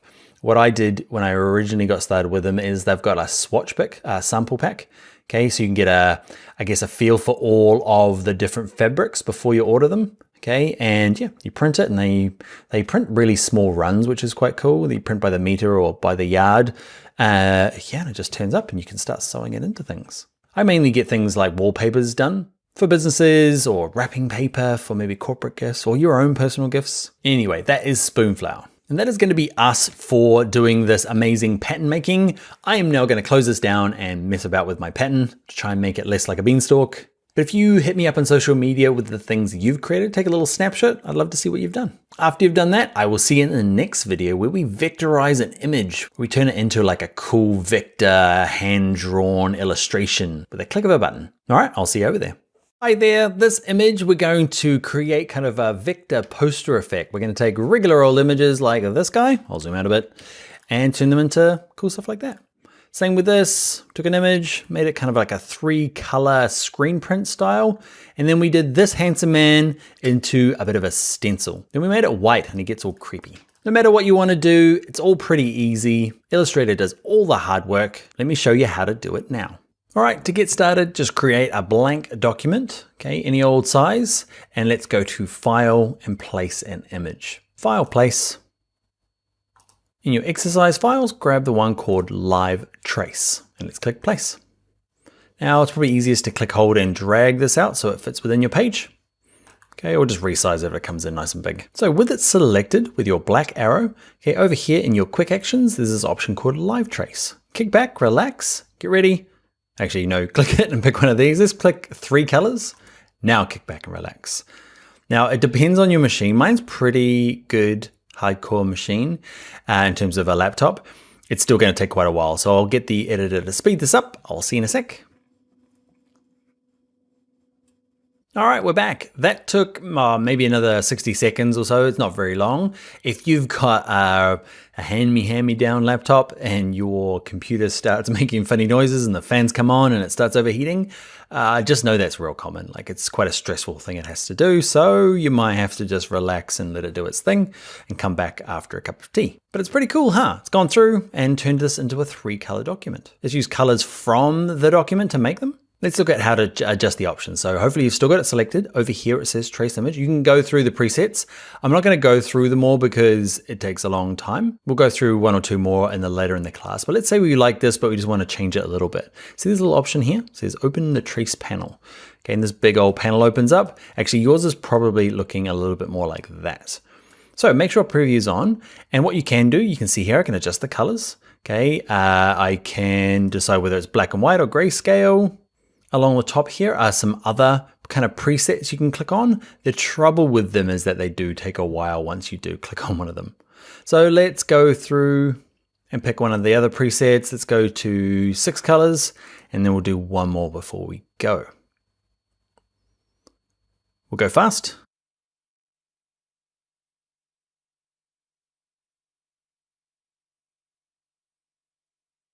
All right, so now pick 6 colors. It's quite cool. I love it. So there's some really cool stuff around here. Bike looks awesome.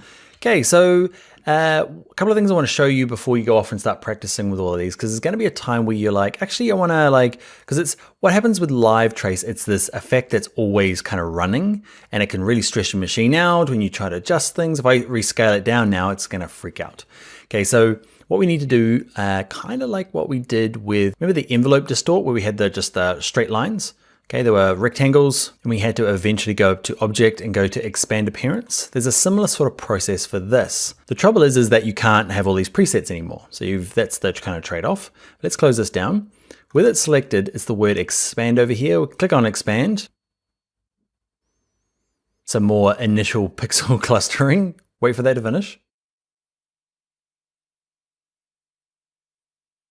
All right, so it hasn't made a blue outline just because it's selected. So click off in the background and nothing really changed, except now what I can do is, remember black arrow moves everything around in one big go.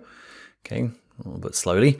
Let's grab the white arrow, click off in the background. And now we can say, click on a shirt once and then drag it over.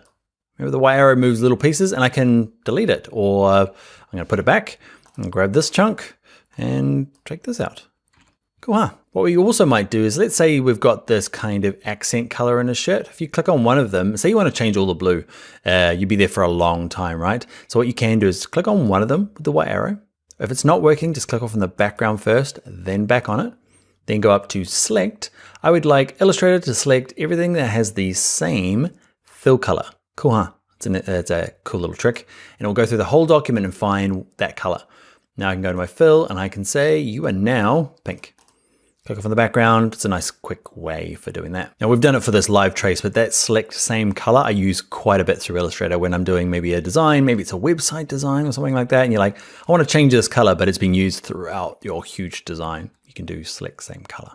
Okay, so do your live trace, get it how you want, and then click expand. Then use your white arrow to mess about with it. One last thing I want to show you is it's really cool to kind of do a stencil with this. We've done a kind of a full color image. What I'm going to do is I'm just going to, poor little machine, struggling with this, just because there's so many paths in here, those anchor points, if I select it all with the white arrow, kind of has a seizure, look at it. Doesn't even want to select it because there's just so many anchor points that make up this image that it's going to look cool, but it's going to stress your machine out a bit. We'll fast forward this. All right, we're back. So many dots to select. Even clicking off brings up the bouncing ball of doom. All right, we're back. So we're going to bring in another image once this ball's gone.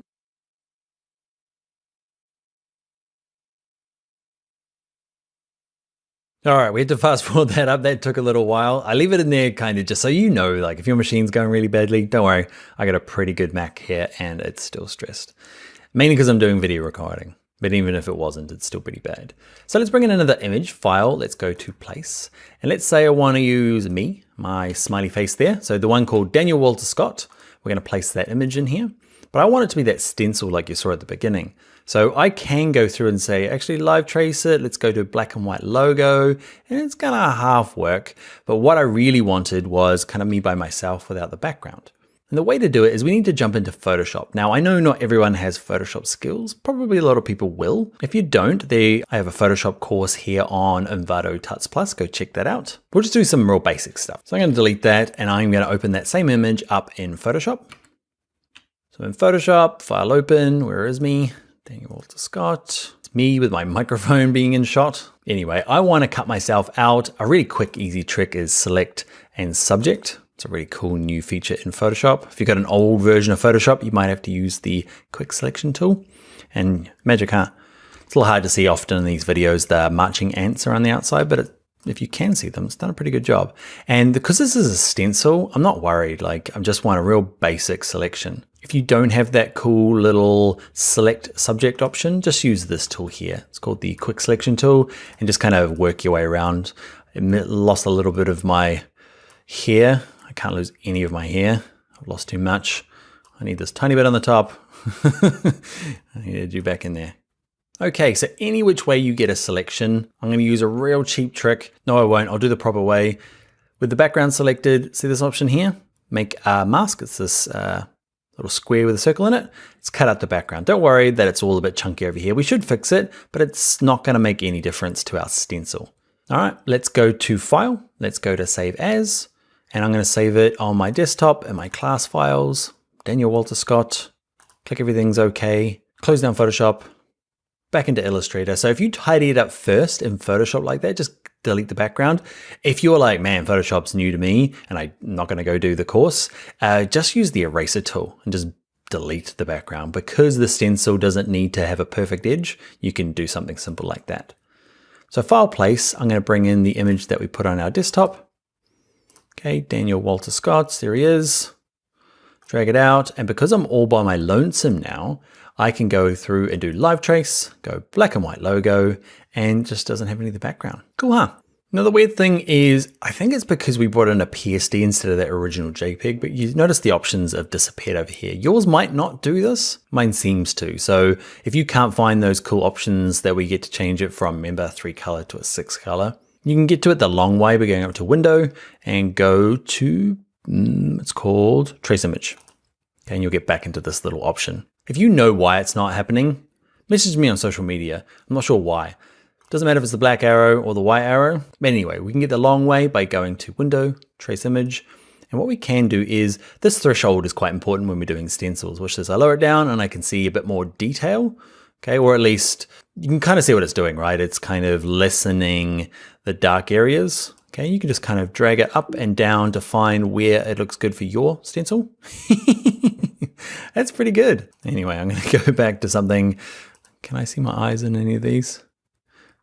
There's not a real good balance, but you get the idea, right? You can tidy it up in Photoshop and then get this kind of nice, cool stencil thing. I want the glasses and the eyes. That's close enough. Now remember, once you've finished, you need to expand this thing, which is not over here anymore. So we're going to have to use the long way. I'll leave this in the course because you might have the same problem. Normally though, they're just over here. You can do the options and do the expand, but that's the long way. Expand these guys.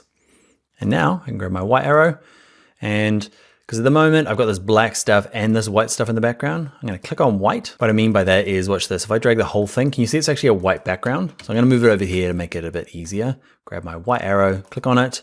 I could delete it, but there's all these other white areas. So remember our trick. I'm going to undo, select any bit of white, then remember, select same fill color. Look at us. Then hit delete. Now we've just got my handsome stencil. All right, so that is how to vectorize an image. We did a kind of a stencil style plus, I guess, a color kind of vector redraw style here. Your homework is to do your own image. Either go to Unsplash and find another cool image, or find a picture of yourself. Could be your dog, could be your kids, and yeah, make sure you share it with me. I'd love to see what you do. But for now, that is us. We are going to jump into the next video where we look at exporting for print and for web. All right, see you in a bit. Hi there, in this video, we're going to export our postcard. We're going to export some icons. We're going to make JPEGs. We're going to make PDFs. We'll show you how to make real high quality ones for your printer, low quality ones that can get downloaded from a website or emailed, plus how to export individual icons, PNGs, SVGs. It's all very exciting. Enough talk, let's get started. All right, to get started, if you go to File, Open, and go to your exercise files, there's 2 files we need. Okay, files even. Export print and export web. Open both of those up for me. One looks like this, one looks like that. Okay, let's start with exporting print. So just click on the tab on the top. Let's say our goal here is to send this out to get printed. We want 100 copies done at our local print shop. The most common format for sharing with printers is a PDF. We'll do a JPEG as well, but a PDF will give you better results. It retains some of the vector goodness inside of these images. Don't worry too much about it, but just know that PDFs give you really high quality, really small file sizes. Now to do it, it's kind of weird. You go to File and you think you go to Export, but nope, you go to Save As. Go to Save As. And the big thing we need to do is down the bottom where it says Format, change it to PDF. The other thing I'm going to do is I'm going to put it on my desktop in that class files folder that we made. I'm just going to leave the name alone and click Save. All right, so this is where all the magic happens. And up the top here, where it says PDF preset, change this to high quality print. So that's step number 1. The only other thing you need to do is where it says preserve Illustrator editing capabilities, turn that off. Why? Because with that on, there's actually no difference between this PDF that we're making and the Illustrator file. It has all the like working back-end stuff that only Illustrator needs. Your printer doesn't need it. So with that off, it makes the file not as smart, let's say, but it makes the file sizes absolutely smaller. And there's nothing that the printer actually needs. Okay, so don't worry about it. Just set it to high quality, print, turn that off, and hit Save PDF. Illustrator is going to say, hey, you turned that thing off, but I kind of half explained it there. We just don't need all that extra information for a PDF.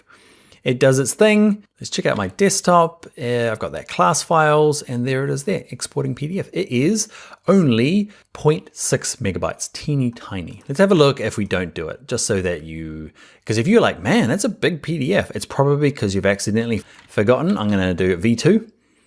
You've forgotten to turn that off. So I've left it on just to see what it does. Let's have a little look. Takes a lot longer to make, but let's have a little look. I've got a V2. One's 31 megabytes and one is 0.6 megabytes. So huge difference. They will both print exactly the same for the printer, just with a lot of information they don't need. All right, so that's how to get a high quality, looking real good print. Let's look at doing, say something that's going to be a PDF still, but it's going to be something that's maybe downloadable from your website or something you email out to clients. So let's look at doing, it's a very similar process, save as. This one's going to be my low res version. Same thing as before, PDF. And all we need to do though is at the top is go to smallest file size. Make sure that's off, still off. Click save. It says you've turned the thing off. I said, I know. And on my desktop here, you'll get a lot smaller version. Low res, can you see? That was 650 kilobytes. That is only 99. And if we have a look at it, it looks fine. It's a lot smaller. It's teeny tiny. And I guess in today's world, 0.5 megabyte's just fine. So you might not even have to get down to that really small file size. But we've just got one page. You might have a huge document with all sorts of things going on. Now, one thing that might happen is, it's not unlikely, but you might get a chance where you've set it to the high quality and it's still coming out really ugly. And you're like, what happened? You can go up to effects and go to document raster settings. Okay. And that might have been switched earlier on to something like screen, very low quality. You can turn it up here. Click OK. Yeah, I've had students run into that in the past. Let's say now that I want a JPEG, and this JPEG could be going for print because you're just like, I don't like PDFs. I need a JPEG for some reason. Or it needs to be uploaded to say your WordPress blog and you need a JPEG. Again, they like to hide this in a weird spot. Let's go to File, let's go to Export, and we're up to this one that says Export for Screens. You can use Export As well, or all three of these work. This is just the newer one, Export for Screens. And it's just really handy. I want to export this one here to this tab. Yours probably defaults to artboards. I want to export this artboard. Where do I want it to go? I'm going to click this little browse button. I'm going to stick it on my desktop in that same file. Click choose. What kind of format do I want it to be? Okay. This case, JPEG is probably going to work perfect. We'll do PNGs when we look at web in a minute. But basically, this little quality slider here, try 100. And what you're looking for, that's like as good as it can get. You might have to lower it down if the file size is getting too big, but JPEG 100 is going to look nice. You might actually just add a scale. And instead of scale, we're actually going to turn it back to 1 and actually just say, I want a JPEG that's 50 as well. So it's going to give me two options when it exports, and I can compare the two just to see the file size versus the quality. All right, let's click Export Artboard. And hopefully now I've got Artboard 1 and Artboard 1 minus 50. That means it's just the half quality one. And you can see the size is about half. And let's look at the two resolutions. 1, 2, 1, 2, 1, 2. Hard to see the difference. So either of those work for me. Let's look at doing something slightly different. So PDFs are best, JPEGs are fine, but let's say I want to export like lots of individual parts like this. I don't want this to be a full white document with these guys in the middle. I want them to have this kind of transparency so I can see through them. So that's the first thing. I need to make them something called a PNG. But also, I don't want to export them like what a lot of people do is they'll like delete this, then export that one. Okay, and then delete everything but this one, and then export that. So exporting them individually is a new little trick that Illustrator does. And they like to hide it in a completely different space from all the other things. Okay, and it's this option here under Window, and go to this one that says Asset Export. So this little panel here, I'm just going to drag it to the side. So all you do is, grab this one here, just click, hold, and drag it. You can't drag the center because there's no fill on it. You have to grab the edge. So black arrow, grab the edge, drag it over here, and there he is there. So we drag all our icons in, we give them a name. This one's called my palette. Man, I can't spell. It's the French version. That'll do. Okay, so drag this next one in. I can spell funnel. Here we go. In your face funnel. All right, flame I can spell. Let's have a look at flame. So what I'm gonna do is this is actually in 2 parts. So I'm gonna select it with my black arrow, both of them, and then I'm gonna drag both of them in and wrong. Okay, can you see, because they weren't grouped, it went, oh, these must be 2 separate shapes. Okay, so I am going to undo that. And then you see 2 separate shapes, but if I select them both, go to object, go to group first, then drag them in, and then I can call it flame.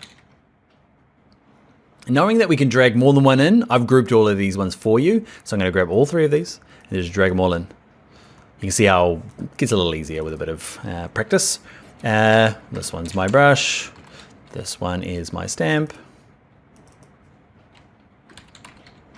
Yes, I can spell all of these ones. Pencil, that'll do.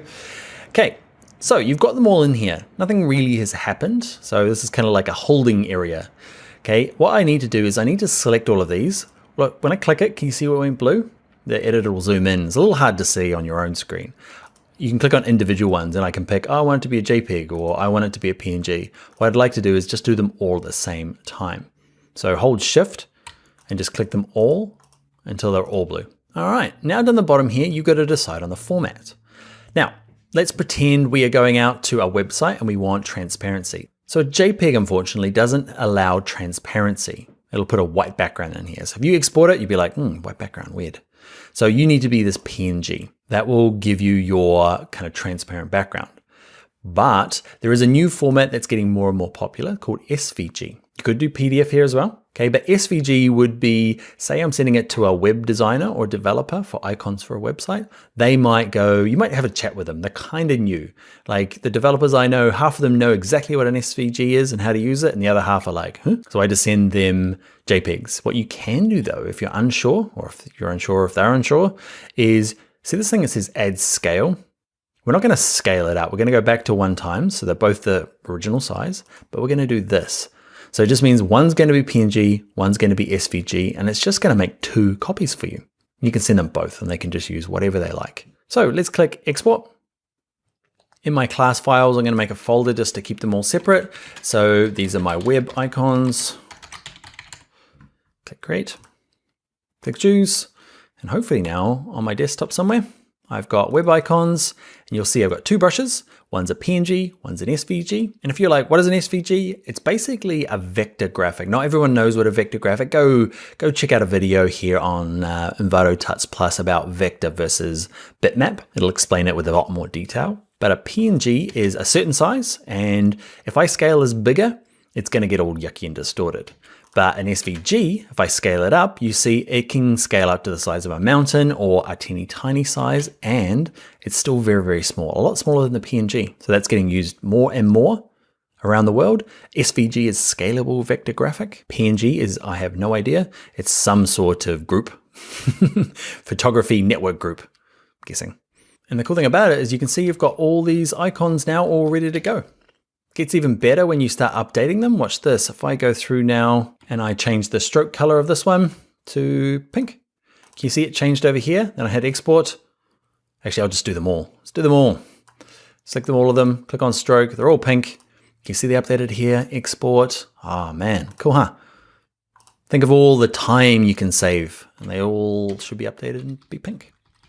So just make sure they're grouped, give them a name, learn how to spell. And that, my friends, is how to export for both print and for web using Adobe Illustrator. All right, I will see you in the next video where we say goodbye. Don't skip the last video though. I've got some useful parting information. I'll see you over there now. All right, welcome. You made it to the end. I hope you enjoyed the class. I hope you really love Illustrator as much as I do. The next steps for you, so you've done a really good kind of general introduction to Illustrator, okay? And the next steps for you is to maybe look at some more specific things. So here on the side, there are some really cool other tutorials for Illustrator. So go to search and just search for Adobe Illustrator and you'll find there's some really cool stuff. Daniel White's got some cool stuff and Jonathan Lamb has got some really cool tutorials here. If you want to see more stuff from me, I've got kind of like, this is the Illustrator for beginners. I've got a Photoshop for beginners. So if you are new to it or know it a little bit, go check that one out. I'm Daniel Scott here. So what else can you do? Your homework, okay, or the projects. Remember to post them on the forum. Remember, go to the forum and search for Illustrator, Adobe Illustrator for beginners, or post them to social media. Remember on Twitter, there's 2 accounts to tag. There is Tuts Plus Design and also Dan Loves Adobe. That's my personal one. So tag both of us. Also on Instagram, I am Bring Your Own Laptop. Yeah, that's the end. I never know what to do with these end parts. It's kind of I like to just keep talking until I run out of things to talk about. And we get to that awkward bit where I just stare at the camera for a while. I'll wave though. We're at that point. Bye now. Hope to see you in another course. I'll keep waving for a while.